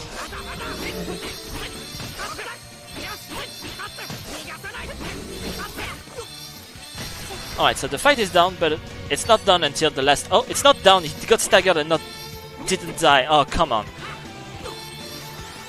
That's a silly time loss. But it's not done until the last robot explodes.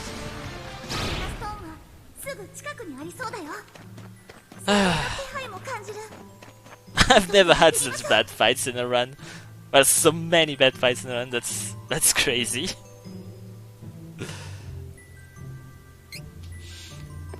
Alright, so here you have to just go close to this Mana Stone to realize that the energy of the Mana Stone has been released, just like the previous one in the desert area.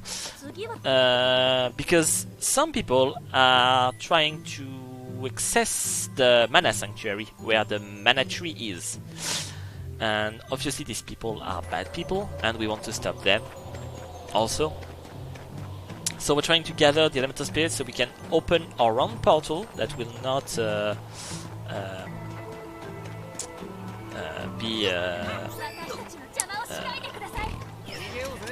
honestly, it's not very clearly explained why opening a portal with the spirit is fine, but with the Mana Stone it's not. It's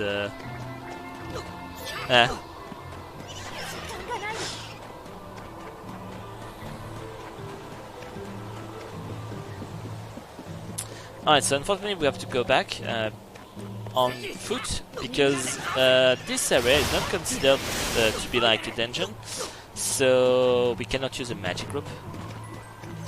There are ways in any percent to use magic rope when you're not supposed to, and it behaves a bit weirdly sometimes, but it's often useful.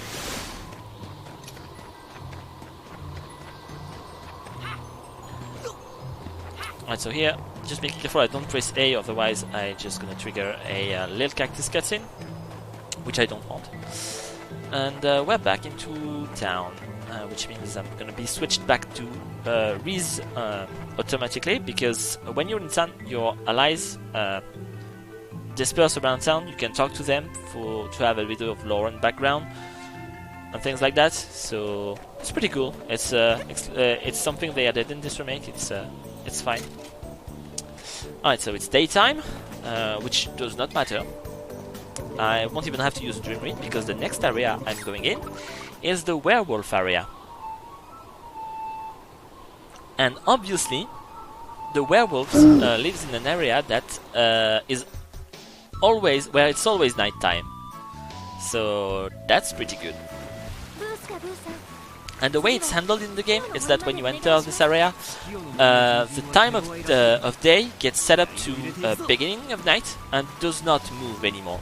So once I'll be done with this area and go to the next, it will be the beginning of the night, so I will be able to do the next boss while it's still nighttime. So very cool. Alright, so here's Mintos. And we're gonna buy a few upgrades here. Oh, I forgot to honk, sorry. Okay, so here I'm buying sword upgrade, yep. And spear upgrade. And also I'm gonna buy a couple of armor for Duran and Reese.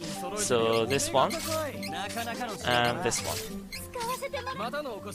This way they're gonna be a bit tankier and will die less often, which means they will be able to, well, they will be alive to deal damage and draw attacks away from me.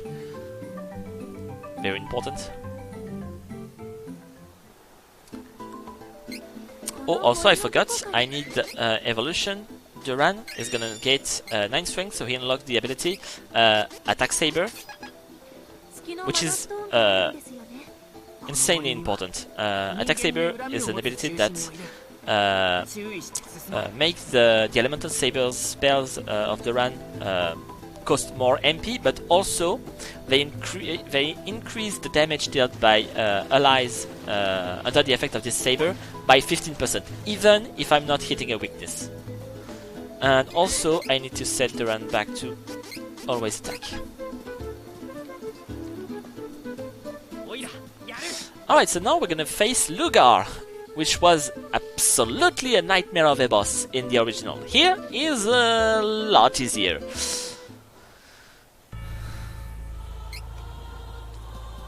If everything goes well, it should go down very easily. If everything goes well. Alright, so I want you to do that on... do a Saber on Cavern, and I'm going to death down the boss. And this boss gets staggered a lot by CS, so as you can see, he got into a damage animation many times during Duran Super Cyclone CS. Well, it's not called Super Cyclone, but I don't have the English name, so...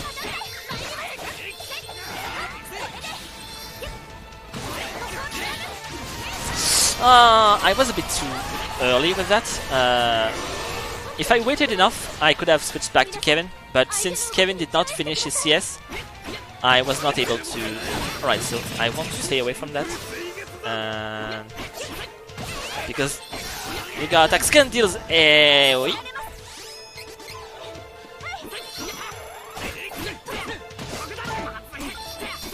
I survived with 1 HP, which is pretty nice, I suppose. And he's dead. Okay. This was a nice fight. Just unfortunate for the swap, but this is fine. And we are now gonna go back into training. So here, evolution. Riz is gonna get 6 strength because she's gonna get additional, a bit of more strength. And Cavern is gonna get full strength for now. And we're gonna remove conflagration to add Beast Roar. Beast Roar adds 15% additional damage against bosses, which is obviously better than conflagration, which is a conditional where I have to be low life. So not only this is good, but it's safer.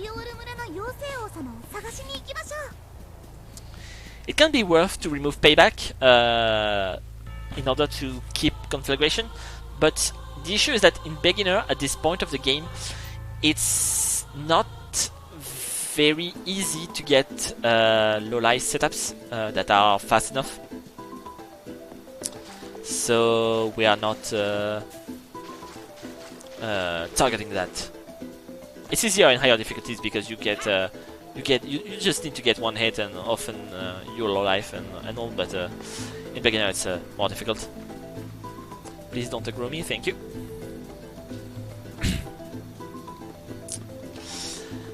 Alright, so in the next area, I'm gonna have to admit that I lied a bit when I said that we're never gonna allow our allies to use CS freely, because we're gonna allow Riz to use the CS as she wants in one mandatory fight that is not a boss.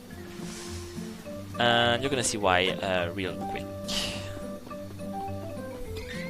So here, spamming the flute, so I use it as soon as I can.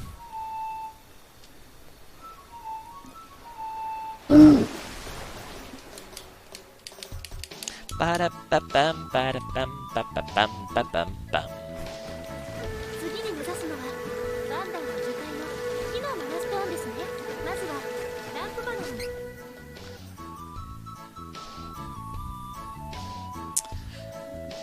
Alright, so in the Lambloom Forest, we're gonna have to deal with Charlotte.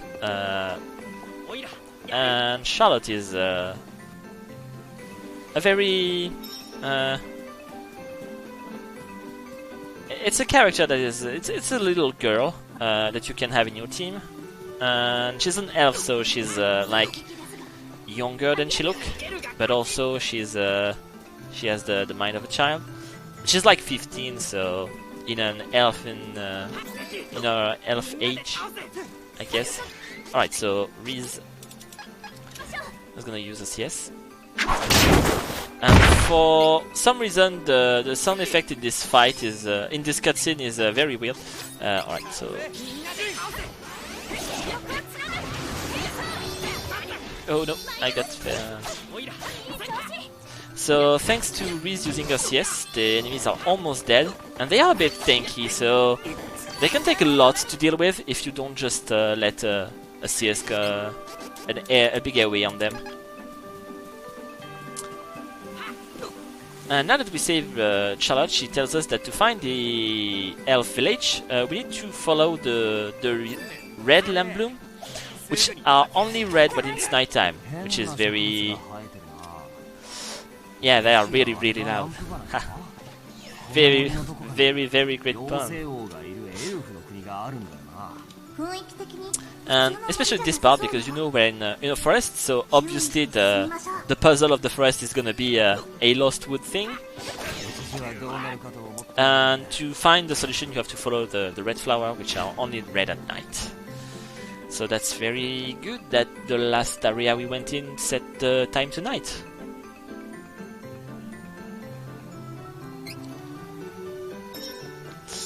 And so in the now we're in Dior, so it's the elf village, and no one wants to talk with us. If we try to talk with anyone, we're just gonna answer with 3 dots.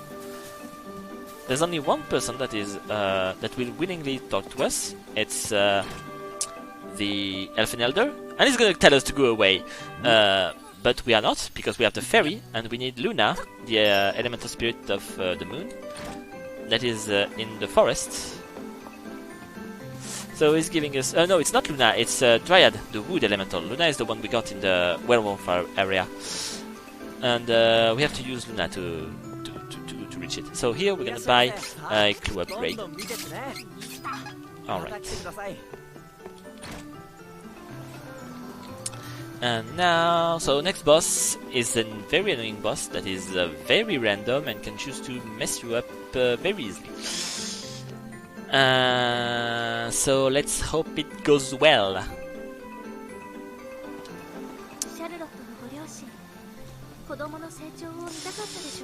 Okay, so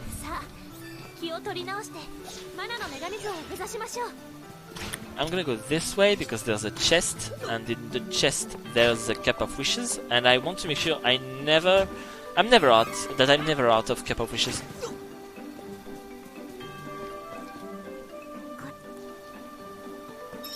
Oh, don't worry, the web trolling is gonna happen, is happening every time, but it's not the worst trolling this boss can do.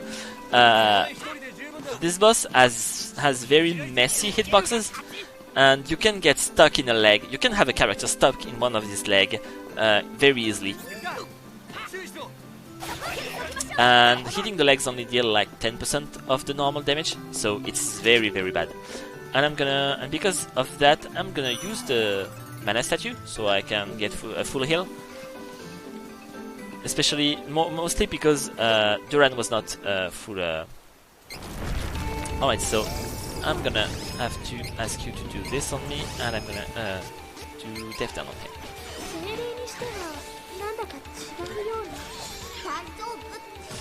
Up.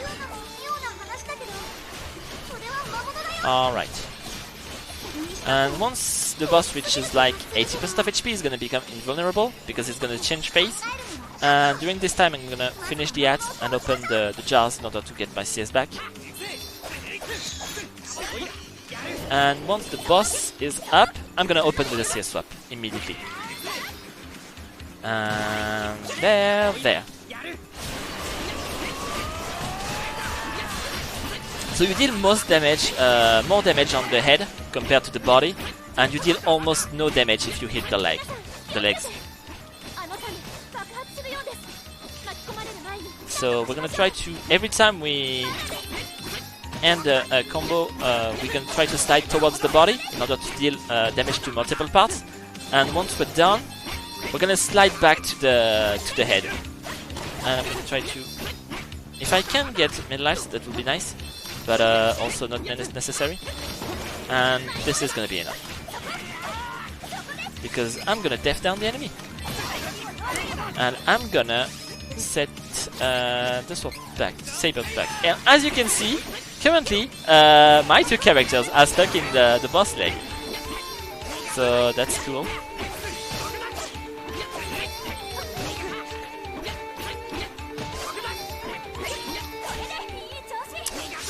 Okay, that was not great. I forgot to reset the debuff on the boss and the Saber on Cavern, so there was a while when I was not buffed, so I was dealing way less damage. So that can happen. Hello, Cactus. Alright, so now that we're done, we have all the elemental spirits. So we're gonna try to open the portal to the Mana Sanctuary, which is our next destination.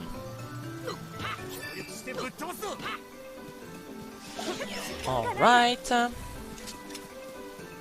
So here, I'm gonna go this way. I'm gonna switch to Riz because I don't get back into a town, I won't be switched automatically back to Riz.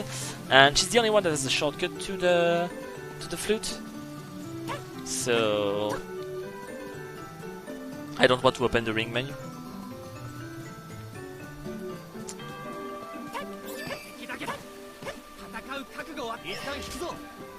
And we're almost there.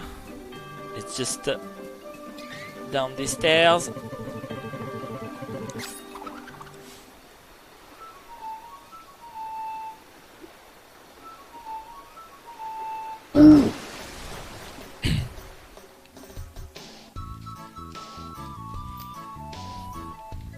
And it's just a bit on the right here. And it can be a bit finicky sometimes to get the prompt to enter the I don't know how it's called in English, but this island, because it's a very small area to press A, whatever. So here we have like 5 or 6 cutscenes in a row that we can skip by mashing, so enjoy your black screen for a while.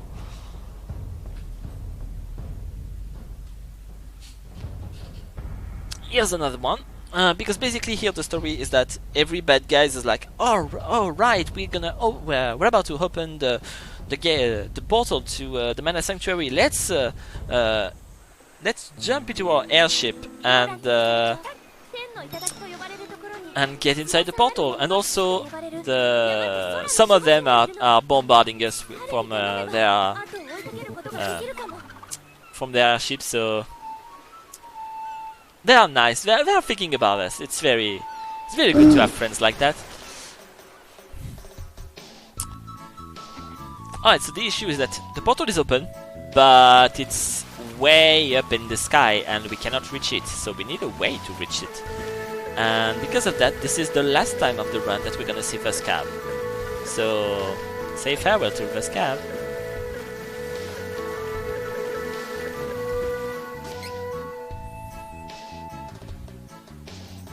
Because now we're gonna go with our new means of transportation, which means instead of swimming, we're gonna fly. With the best girl of the game.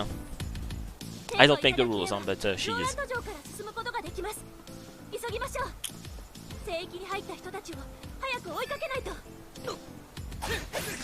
Unfortunately, that means we have to go back up the Heaven's Way again.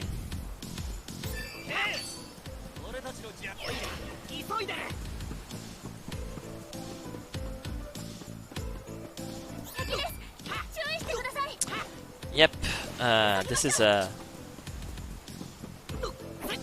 like a 10-minute downtime until the boss rush starts.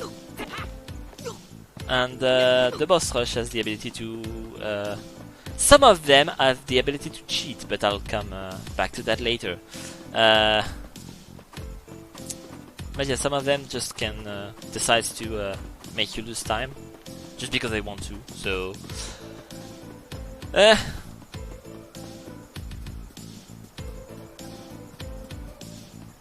like currently, I think I'm like a minute and 30 behind my a minute and a half behind my PB currently, which is 2 hours and 53, which was already a bad run. So yeah.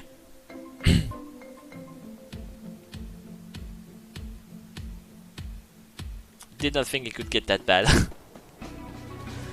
But I guess you get surprised every day with this game.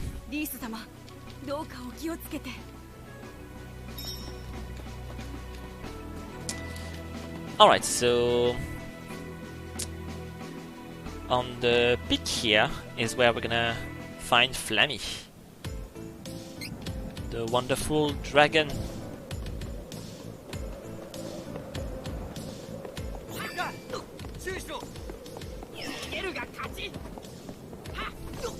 Oops!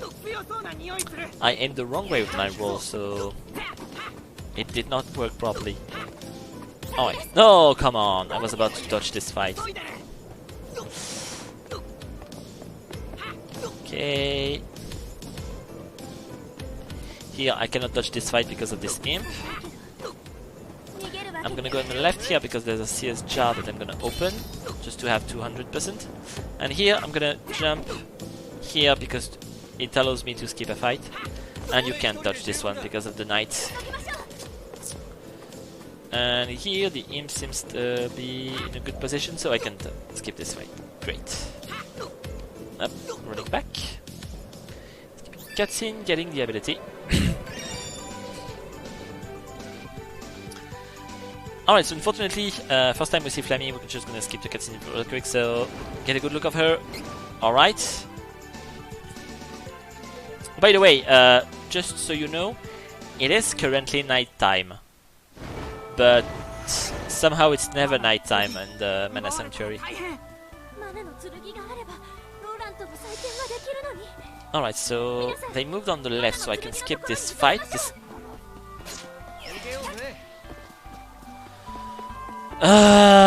Come on, game, come on. Alright, so let's skip here. Very important, not very easy to do. I messed up, I was not fast enough. Alright, I have to jump on this very small thing. And then jump, jump, attack, attack, roll.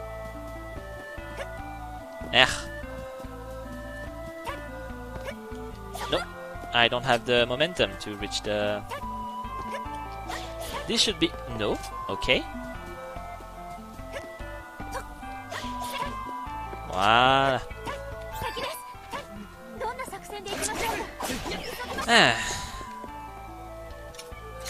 Oh yeah, no, it's nighttime. See the difference.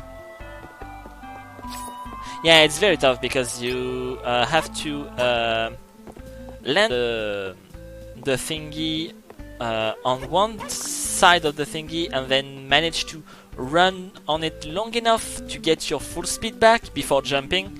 So it's very precise to do.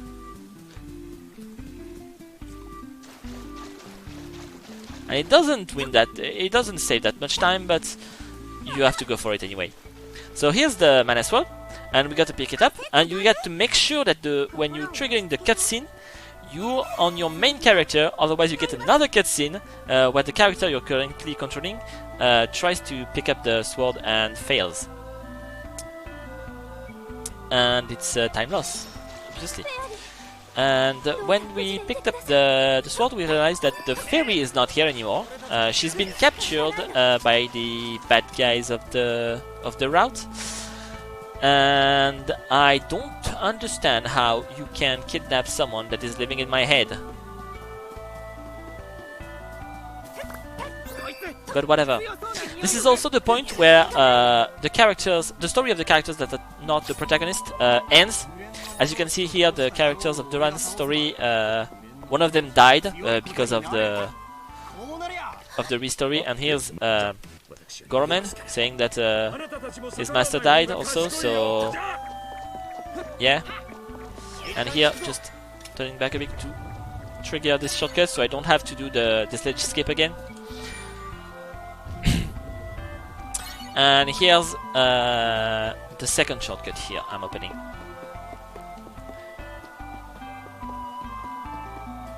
And here's the bad guy of our route. Alright, so setting up the two drum shortcuts, because it's gonna be useful later. And we're gonna follow them to Naval, where they want us to deliver them the mana sword in exchange for the life of the fairy. And in the process, when they're gonna get the sword, they're gonna wake up the benevolence, which are big bad monsters that were sealed in the mana stones. And we're gonna have to kill them all.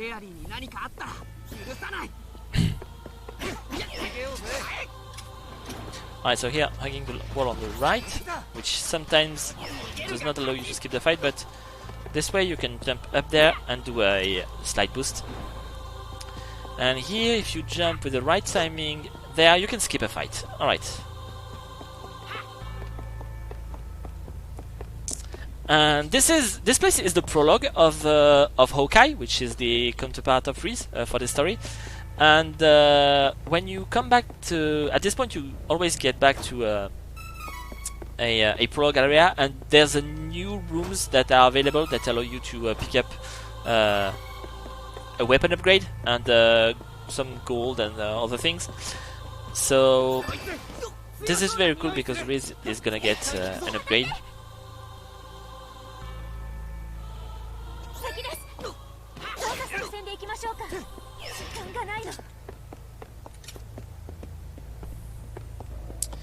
Yeah, okay. So alright, cutscene with the fairy and the benevolent gets released. And here I got a slow skip. And let's go. So we're not gonna chain, chain. No, because they are not really chained because there are dungeons between them, but we're gonna chain 8 dungeons with their bosses, each element.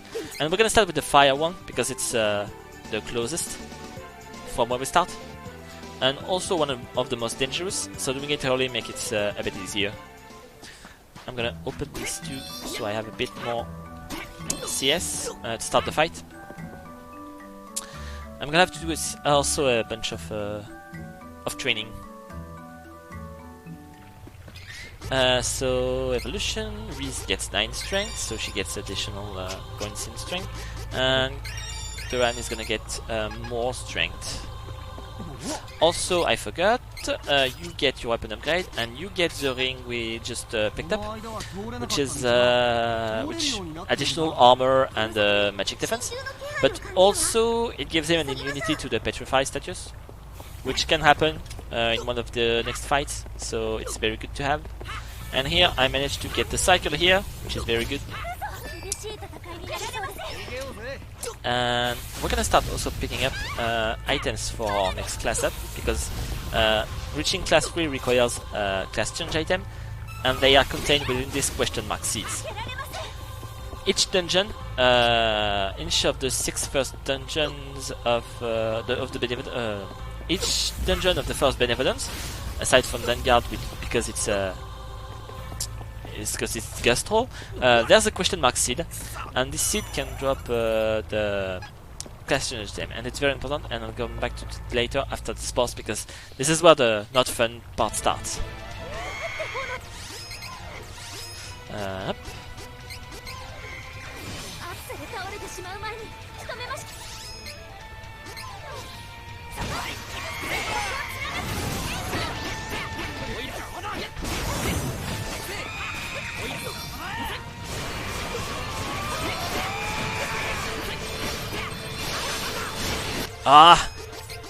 Zanvi is an annoying boss that deals a lot of damage. You can cast Fire Saber on you, and that makes you heal him instead of dealing damage.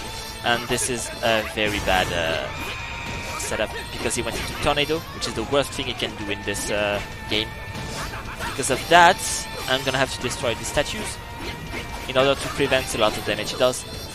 Because when the 3 statues are up, the boss is powered up, which means not only he deals more damage, he gets more defense, and when multiple statues are up while he's in Tornado, you get damage from standing too close to him.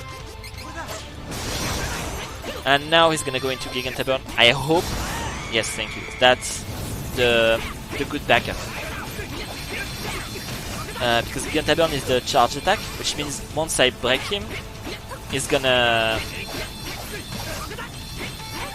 be staggered and take double damage.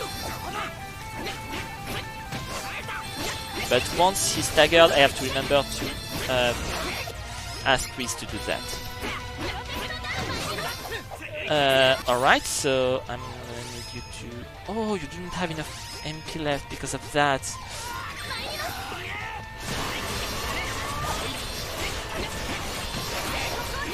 So we're gonna end up without a Saber because I wasted too much. Oh, that's... I forgot to switch MP up, HP boost with MP boost. That's why I do not have enough MP. That's why this fight is weird.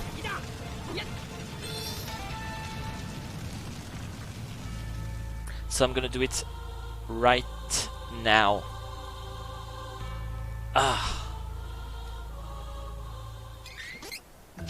Yep, this, you get this. Alright.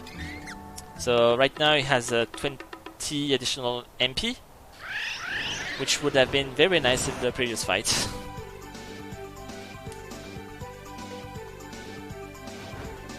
Alright, so our path for the Benevolence, because you can do 7 of them in the order you want, we're basically going for the closest one each time, except for the wind one, because there's a small quirk about how it works that makes it worth to do it last, and also because its area does not contain a class, a question mark seed. The thing being, the items you get in the question mark seed, oh come on, is supposed to be random, but when you pick up the 6 seeds in the dungeons and you plant them in at the same time, you get the 6 different items. You get 1 of each item for the class up of your characters, so it is awesome. It is the best idea they could have had, because grinding for question mark seed is annoying to do, and without question mark seed you cannot go class 3. And not being class 3 is a real handicap late in the game.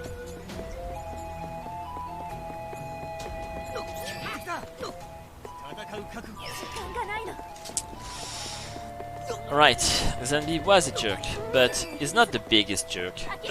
This boss is way worse.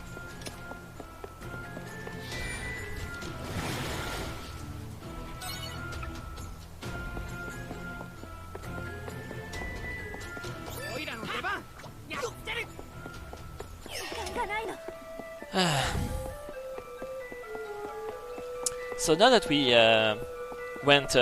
did the big, we went through the whole area, we're back to the beginning, and we're gonna go this way, because this is where the question mark seed is. And here... Up! So this is the second one.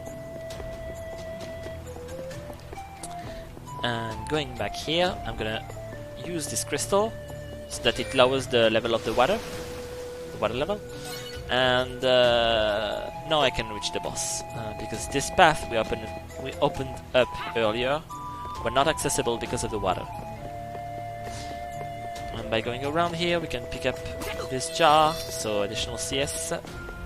And sometimes you can skip this fight if you... I suppose it's like doing a perfect jump and roll, but it's very rare and not consistent. So let's go with this! Opening up immediately with a this and this, then you, then wall away.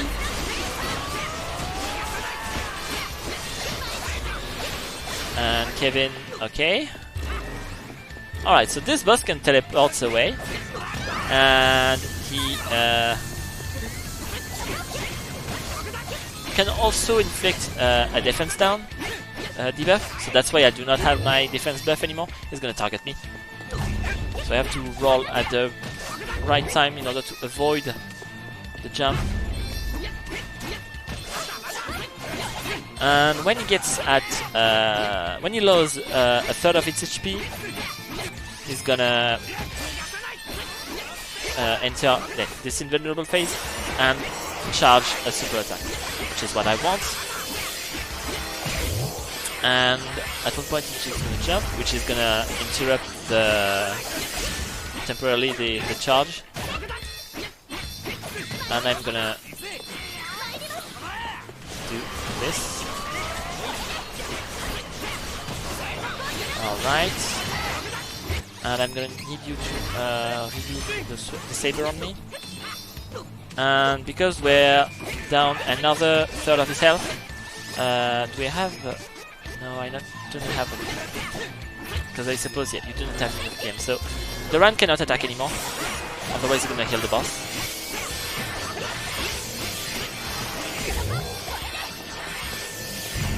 I should have used the mana statue.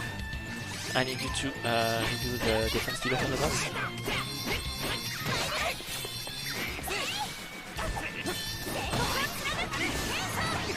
Alright.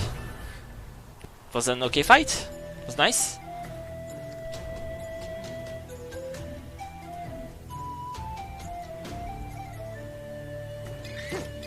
Yep.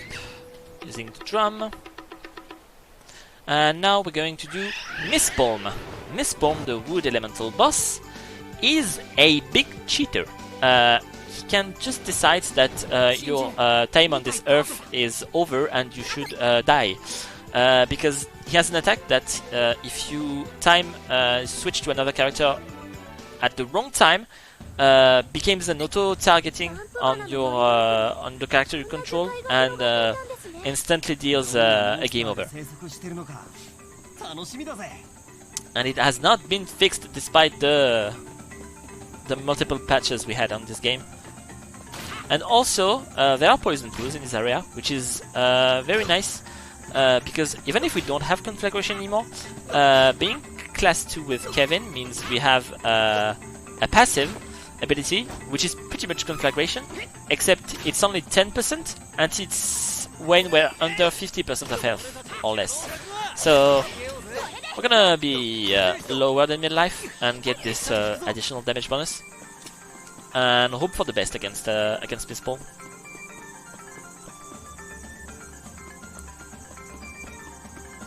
Alright, so here we're gonna do that and walk on purpose in the poison. Then here we're gonna jump above on the left in order to avoid every fight here. So we reach this area with water. We have to take the top route because the water, as you can see, is running backwards. So if we fall into it, we have to jump our way to the other side, which is slow. And here we have a small area before the last one. So here I'm not gonna go up now. I'm gonna jump here. Then here I'm gonna ledge skip above that. So this is a bit of a shortcut of the shortcut. And pick up this chest because every area in this dungeon has a ring that lowers elemental damage of the boss of the area, dead by the boss of the area. So I'm equipping the ring, and I have to set the Rand to support only. Yes, because the support will make him stay far from us, and this boss deals a lot of different AoEs, so making sure they are he makes his AoE far from me will allow me to focus on dealing damage.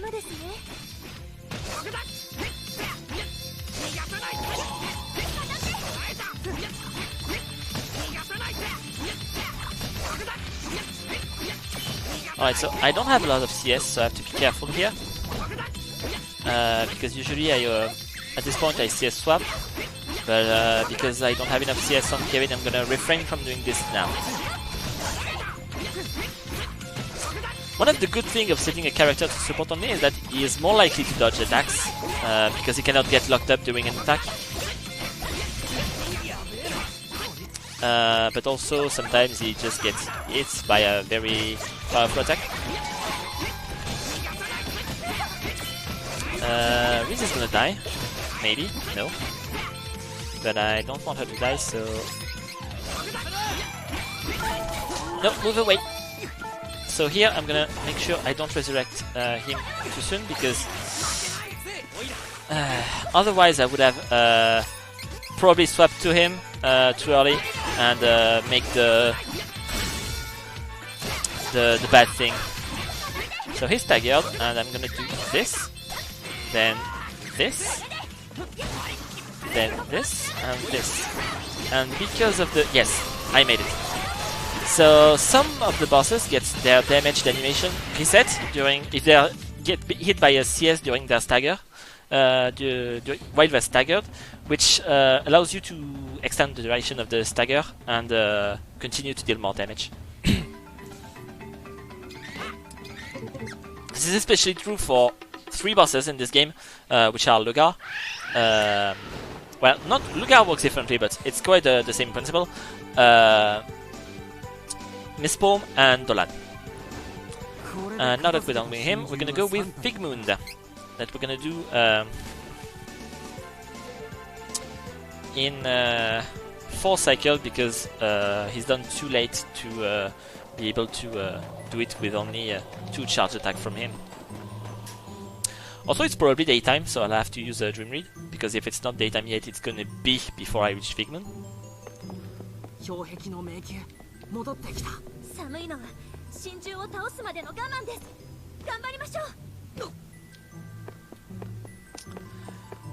Alright, so this place is the Labyrinth of Ice. So of course there are ice, and the ice physics in this game are somewhat glitchy, because sometimes you cannot, you have to work very slow on the ice, and you're not spinning up all the time. And it's very weird what that happened, but this is a thing. Also, rolling on ice is very fast. And once you take the lower route here, you have to take the top route, because you're gonna avoid fights, and also it's a bit of a shortcut on the end.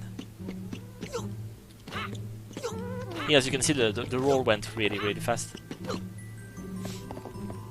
There. Okay, so this should be daytime, yep. So I'm gonna use the Dream Read here, so it's nighttime. Alright, and because I did the training for the run before Mispalm, he already has the Fire Saber, which I need him to use here. And I want you to do this, and I want you to do this. And here I'm gonna try to make sure I hit the head and the body at the same time, so I can deal more damage. The thing is, when you hit multiple body parts at the same time, the damage you deal is halved on the second part you hit.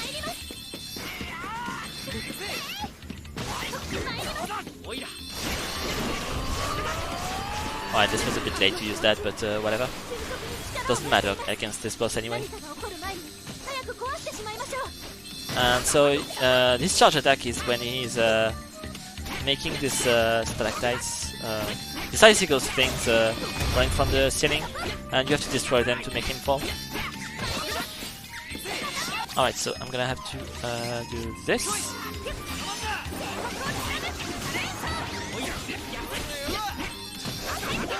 And he's going directly back to another charge attack, which means once he gets back down, I have to make Riz use his defense down, otherwise, because he's gonna lose his debuff. Alright. 1, 2, 3, up. Riz, do this. I want you to reset the Saber on Riz.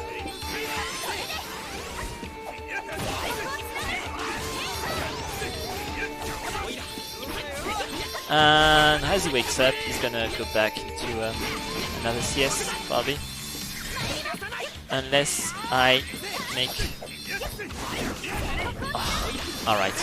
It was like a fraction of a second too late. He already started his jump. So even if he got locked up into the CS, it did not trigger the damage. Which is very frustrating, obviously. And you're gonna have to reset this on.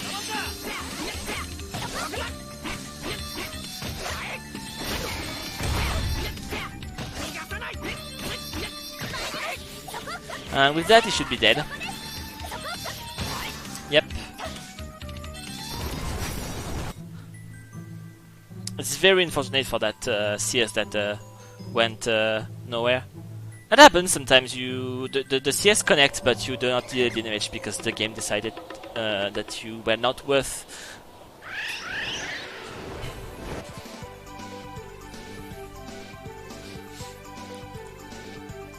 Alright, so now we're going for Land Umber, which is a boss that can that we're going to try to do in one cycle. Otherwise, it's going to be a big time loss because Land Umber is a big golem thingy, and he's in two parts. He has his main body that you have to deal, that you have to kill. But before that, he's invulnerable, and he has two big hands that you have to destroy to remove his immunity.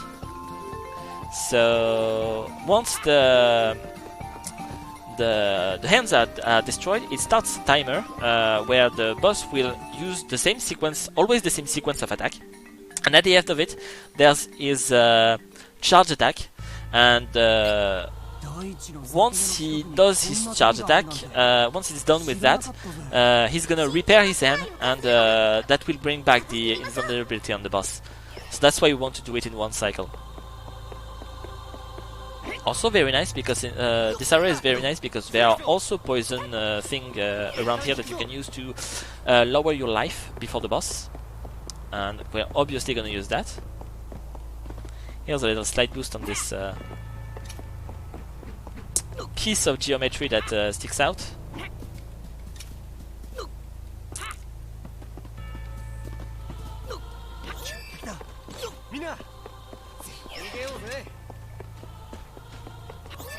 Ah, come on.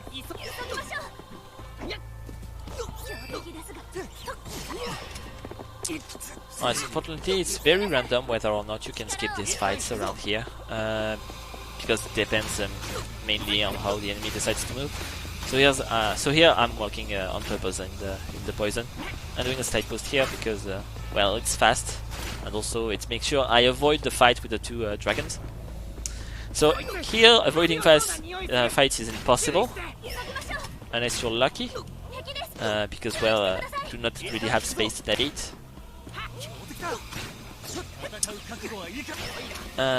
So here, on the right, I'm gonna pick up the 5th question mark seed.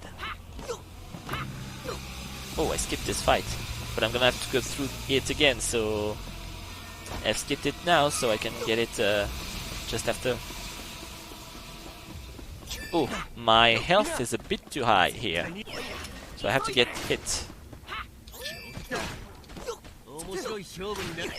Alright, let's go in boss room, and here we're gonna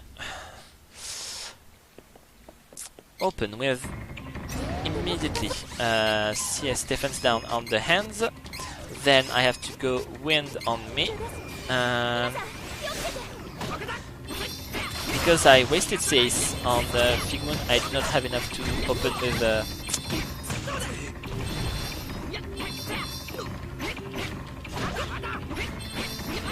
Alright, so you need to heal yourself, absolutely.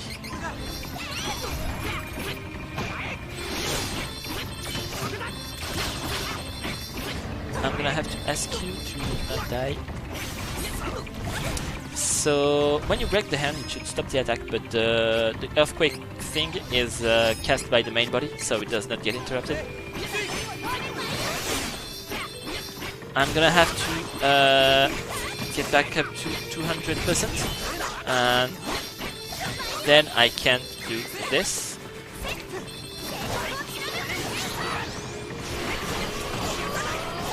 Duran, what did you target here? What was your objective?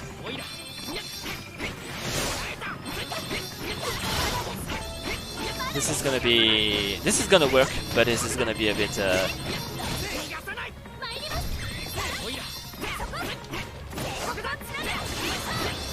yeah, okay. There.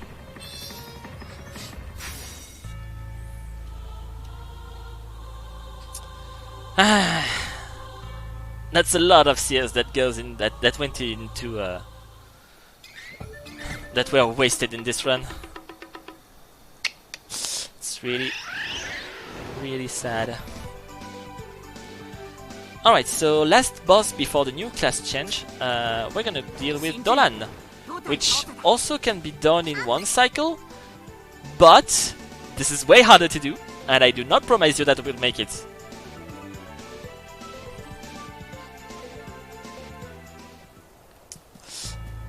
So I'm gonna pick up additional CS, because this will be very important.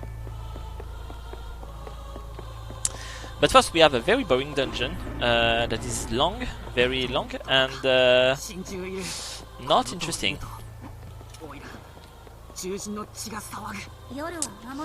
So yep, with fights you may or may not dodge, because depending on how the enemy moves. There's the possibility of getting low life here if one of the succubus decides to hit me and triggers the poison effect, but I'm not counting on that.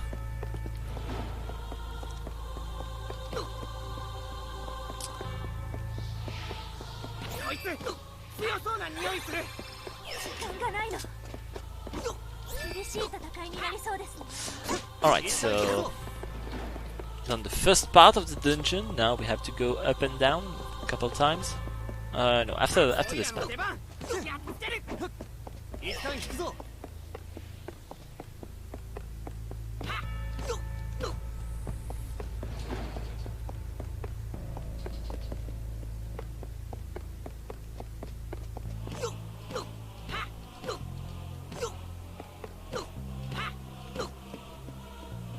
I'm sorry, I need to take a break for 30 seconds, not more. I'll be very quick.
Alright, I'm very sorry.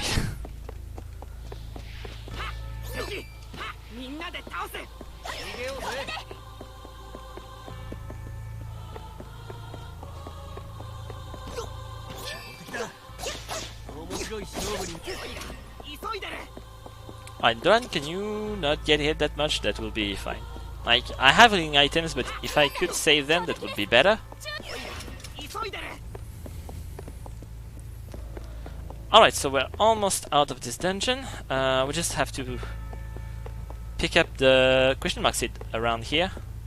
If the enemy is... no, it's not gonna happen.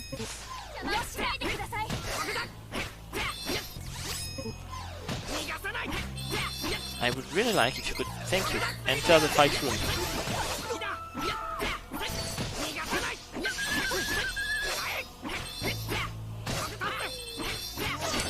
Unfortunately, sometimes you can dodge this fight because you manage to open the chest without entering the fight. But yeah, most of the half of the time it doesn't work. I'm gonna have to. I'm only 3 chocolates left, It's gonna be tough. I'm gonna have to make sure I save more chocolate. Alright, so Saber on me, step down on the boss, and start with a CS to trigger the attack buff. I have to make to bring the boss the closest possible to his 50% of HP without reaching that crossing that threshold, in order to make the strategy work. Yeah, I'm gonna let you die if you want to die, and resurrect you with a couple of wishes.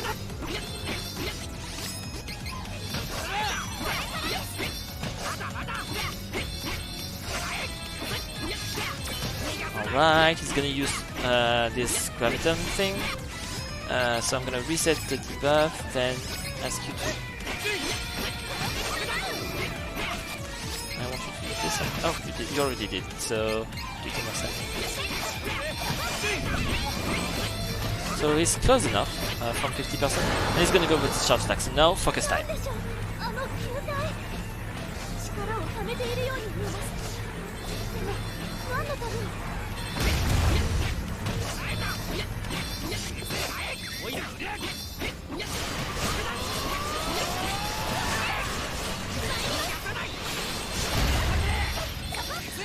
Kevin, why did not swap?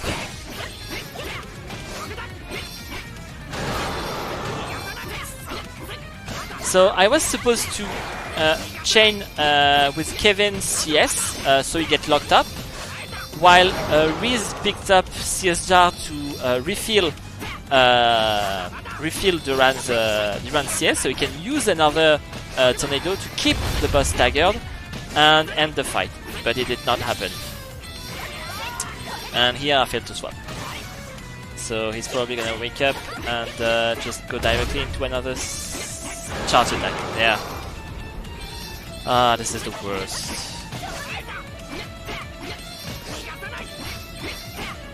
This one is going so bad that I'm pretty sure it's not gonna be sub 3 hours. It's wow. Yeah, he's a bad dog.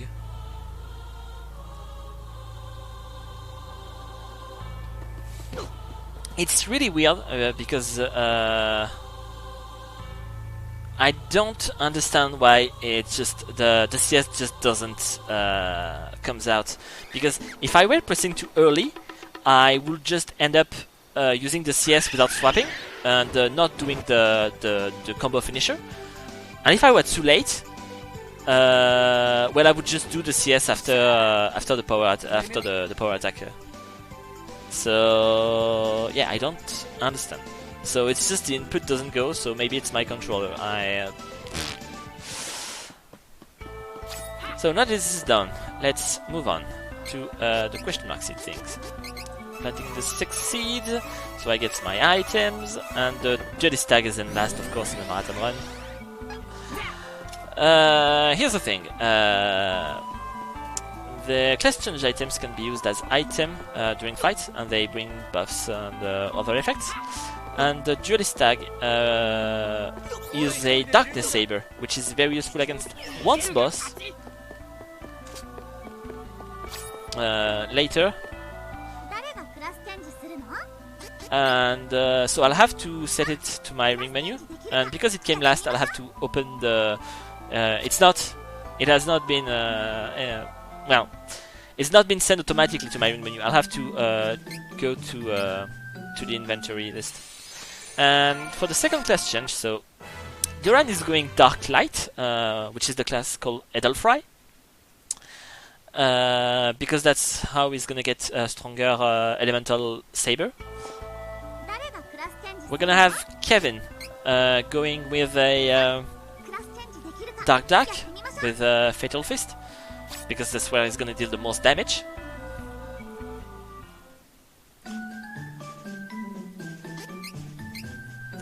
And finally, we're gonna have Riz going Dark, Fenrir Knight, because it's gonna give her AoE. No, it's not. Yeah, it can give her AoE on debuffs, but more importantly, it's gonna make her debuffs more effective and also last the whole fight, so I won't have to reapply them during a fight at all. Unless a part dies and respawns, in which case I have to set it again.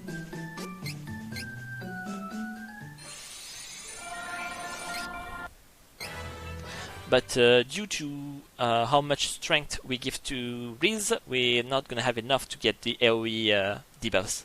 So we're just gonna give her the 27 intelligence. Then Kevin gets 9 spirits and everything else in strength.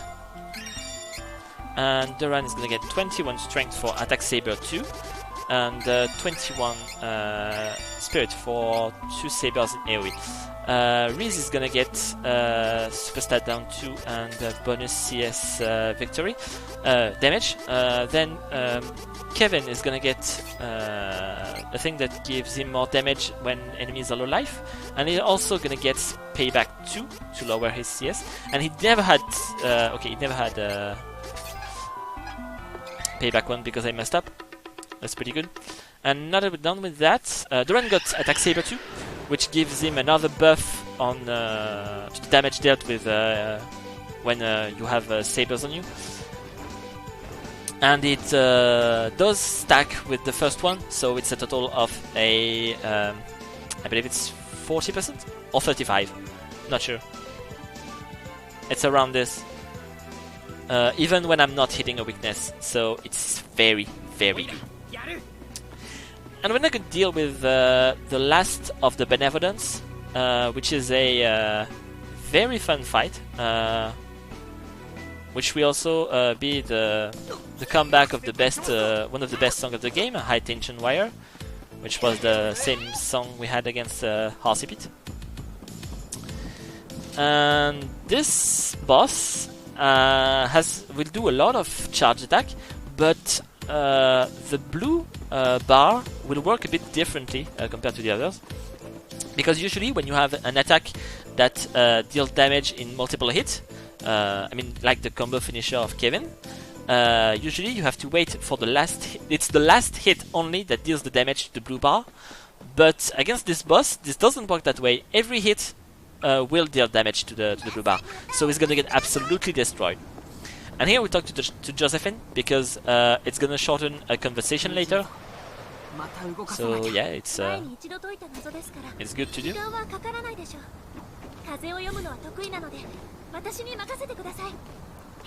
Alright, I never struggled as much on this.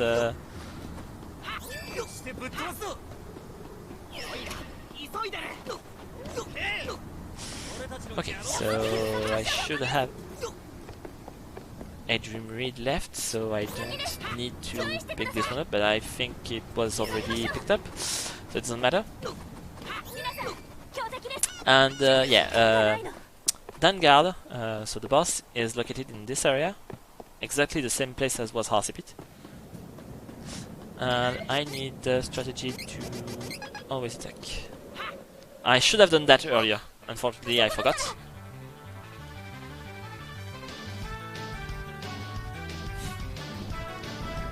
And so let's go. We're gonna apply the debuff strength ourselves and not use the wrong. And as you can see, yeah. And we're gonna lock him in stagger.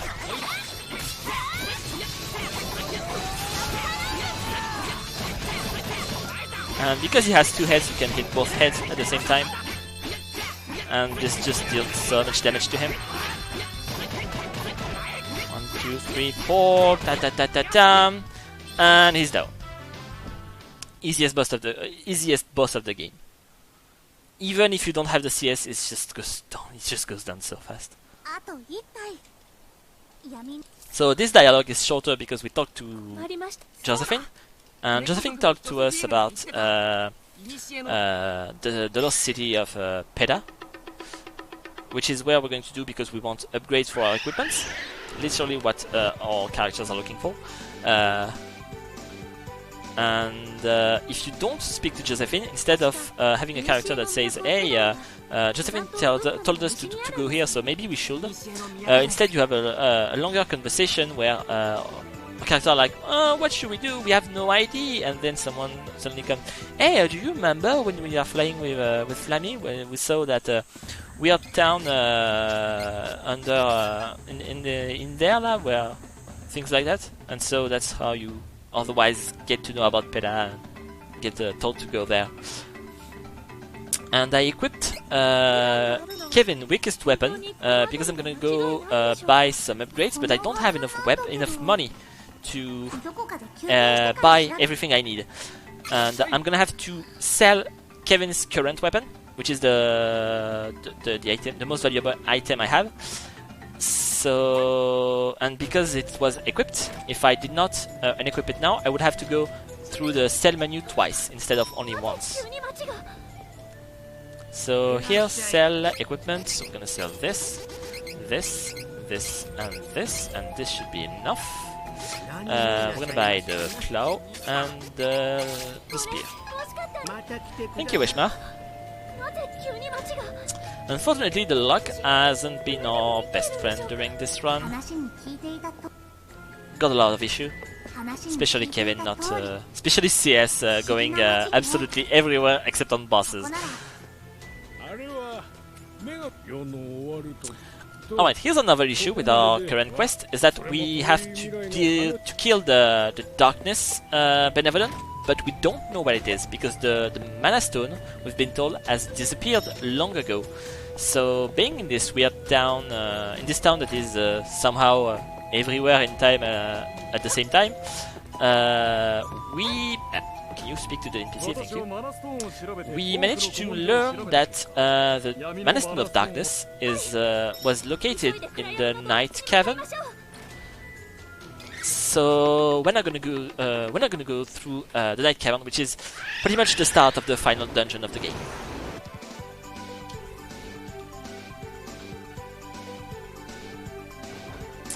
And it's on the other side of the world. And somehow it's faster to go this way with Fleming instead of going the other way over the water, because it's somehow they made it very slow to go around the world.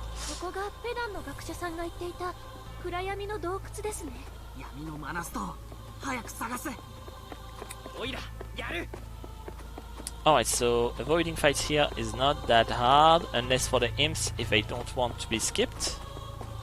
But today is go. This doggo is a bad doggo, because of this one you cannot touch this fight. You have to flee from it.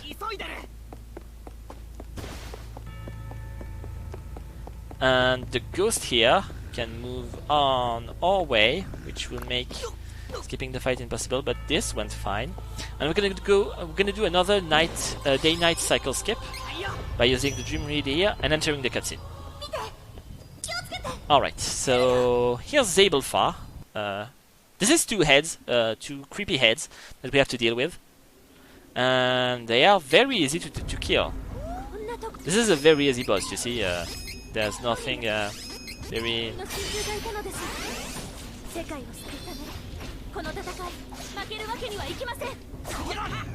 1, 2, 3, 4.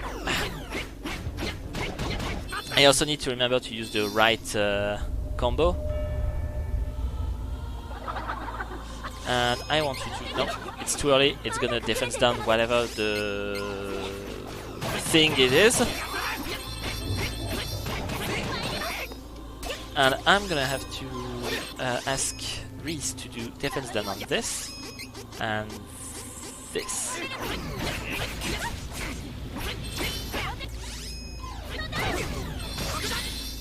I did not swap, but okay.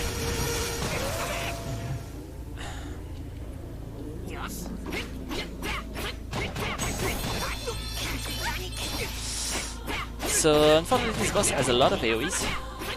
So I'm really missing my CS swap right now, and it's starting to get a bit sad. Alright, this one went through. It was not important, but it went through.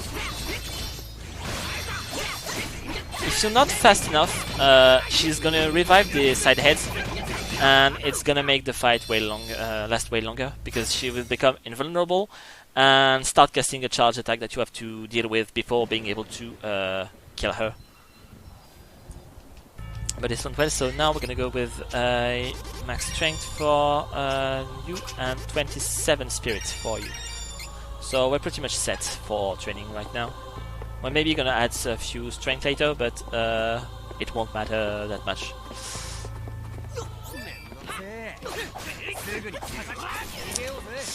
So the next boss is gonna be Malokyo, which is a very RNG boss. He can do whatever the hell he wants, and you don't have your word about it.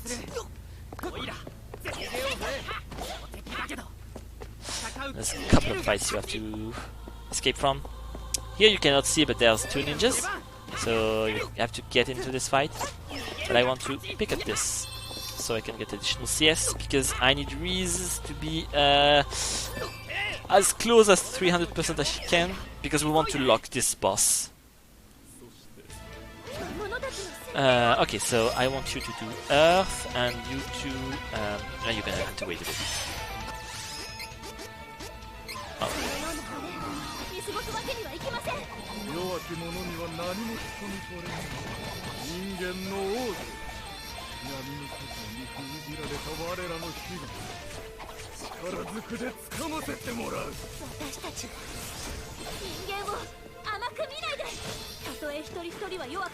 Alright. He's gonna resurrect its allies, but it does not matter. Because I'm gonna... Oh no no no! He repaired his armor during the CS, that's too...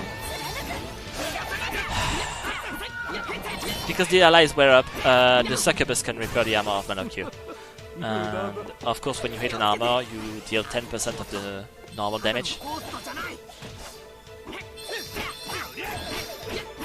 So what could have been a great fight became a disaster.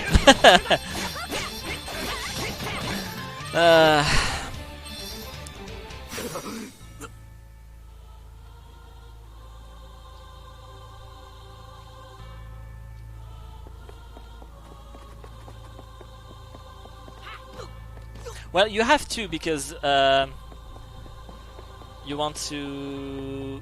Technically you want to use CS twice, so you have to make sure to make sure you can refill enough CS so she gets 300% back. Which is very tight to do.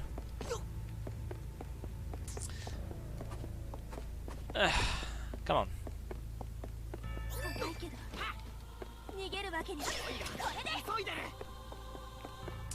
So now we're gonna enter a bit of a refight sequence. We're gonna have 3 bosses to refight during the real last dungeon.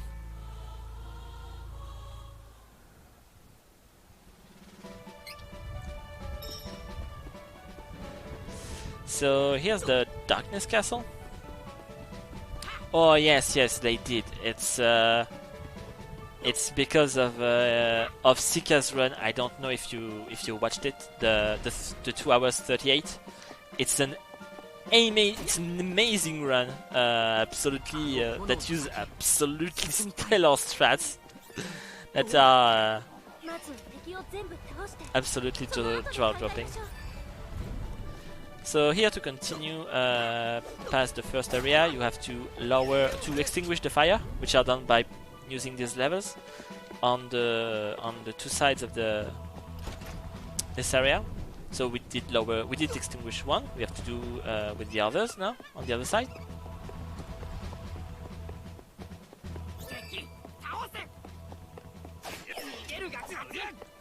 And the knight is about to aggro me. No, no, he did not. Okay, well, it kind of did, but it did not trigger the fight, so it's fine. I did not go to the inventory because I have to do it now. So, yep. I removed something, I don't know why, and I hope it's not important.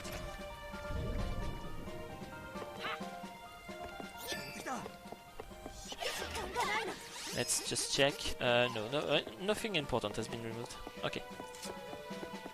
Hey, move. Come on.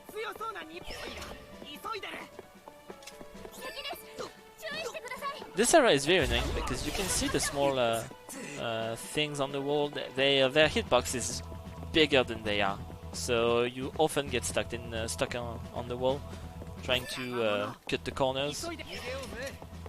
Alright, so here's Krabby fight. So technically we could call it Kingler, and we're gonna use the Duelist tag.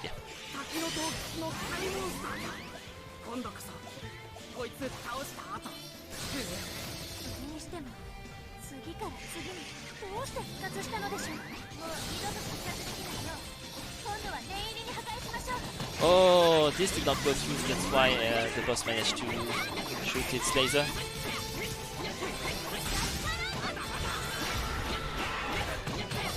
Doing a mistake in this run? I don't know what you're talking about. I absolutely made no mistake in this one. This is a perfect run that absolutely is not going to overestimate. By around 5 minutes.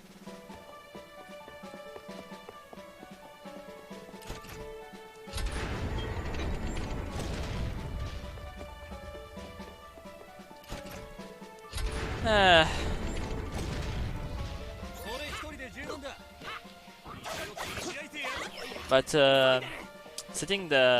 putting this aside, some of the strats against some bosses are very, very hard. Especially the one against the one against Dolan. Managing to keep him locked down with CS, it's very hard to do. But when it works, it's absolutely impressive.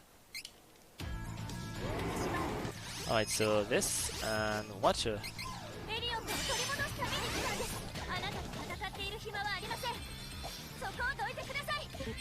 Oh no, she's gonna get blown away. Oh, she didn't have enough CS, that's why she did not use it.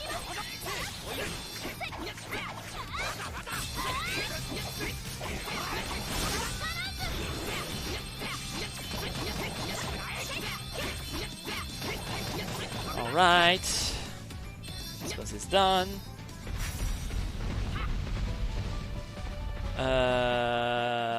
I don't know what I did in this split on my current run, but I managed to... The split is after beating King Krabby and until beating Aelenwa, so like it's a 1 minute split, and somehow I managed to lose more than 1 minute in here.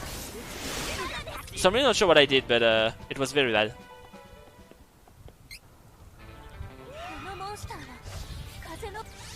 You have to do this and this.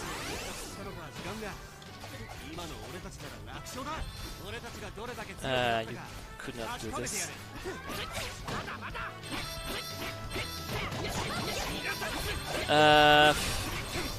Technically no, because it should have been fine, but I forgot to pick up CS jars on the way, so that's what went bad with this current fight.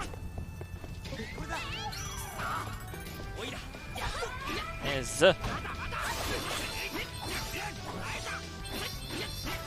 Alright, so I'm not gonna use CS here because I'm not apparently doing well, but she's going supersonic, so she's pretty much dead now.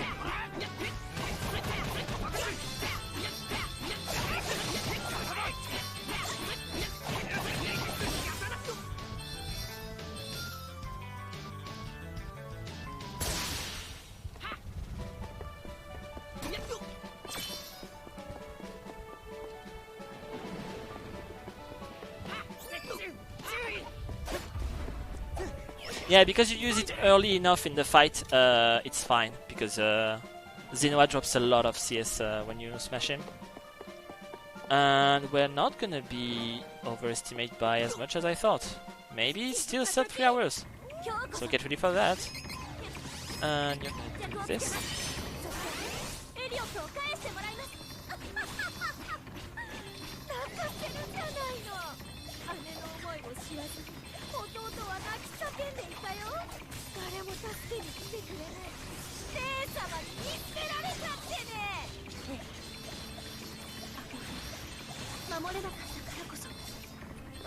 Oof, that hurts.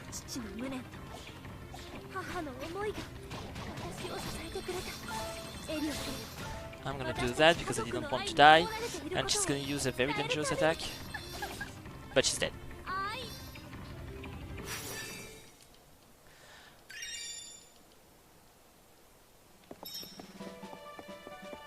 Alright, so I am currently I'm I'm over my PB by like 40 seconds, and the last part of the run is like 2 to 3 minutes. So well, it's pretty fun. Yeah, this was a great time when we just went on. Hey, this was easier at least with just Kevin and normal attacking the bosses.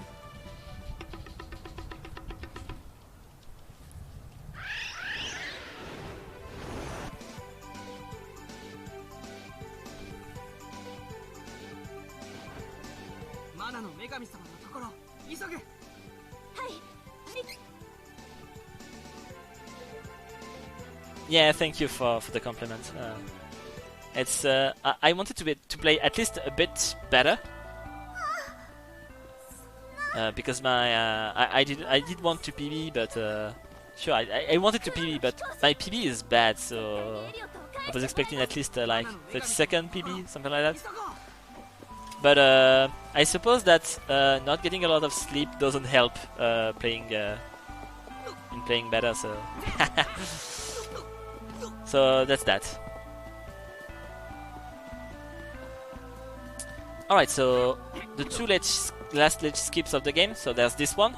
There's a harder strat for this ledge skip, but it's faster. It's just like there's some kind of very small piece of geometry that you cannot see that stands out from the wall that you can use to jump on it and re-jump afterwards. It's faster, but it's of course slower if you miss the jump even once. And for the final boss, we're gonna go with a quick kill.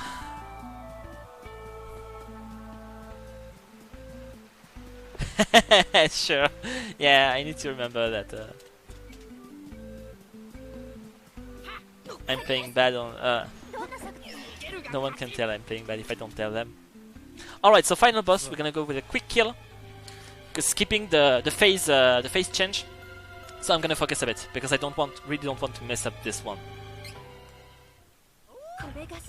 So we're gonna def down and water Saber, and not gonna deal that much damage to the boss yet.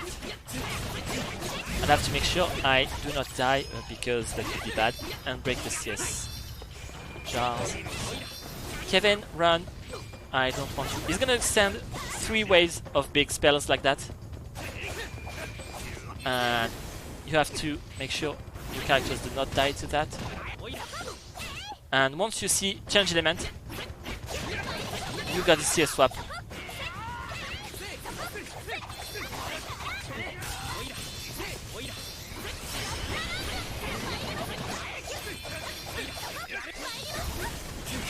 And with that, he should be dead. There, time. Alright, so normally when he reaches half health, he's supposed to open up and go to phase 2, but when he uses the change element attack, it locks him out of the change phase, and you have time to lock him up with CS to kill it immediately without letting him go to phase 2.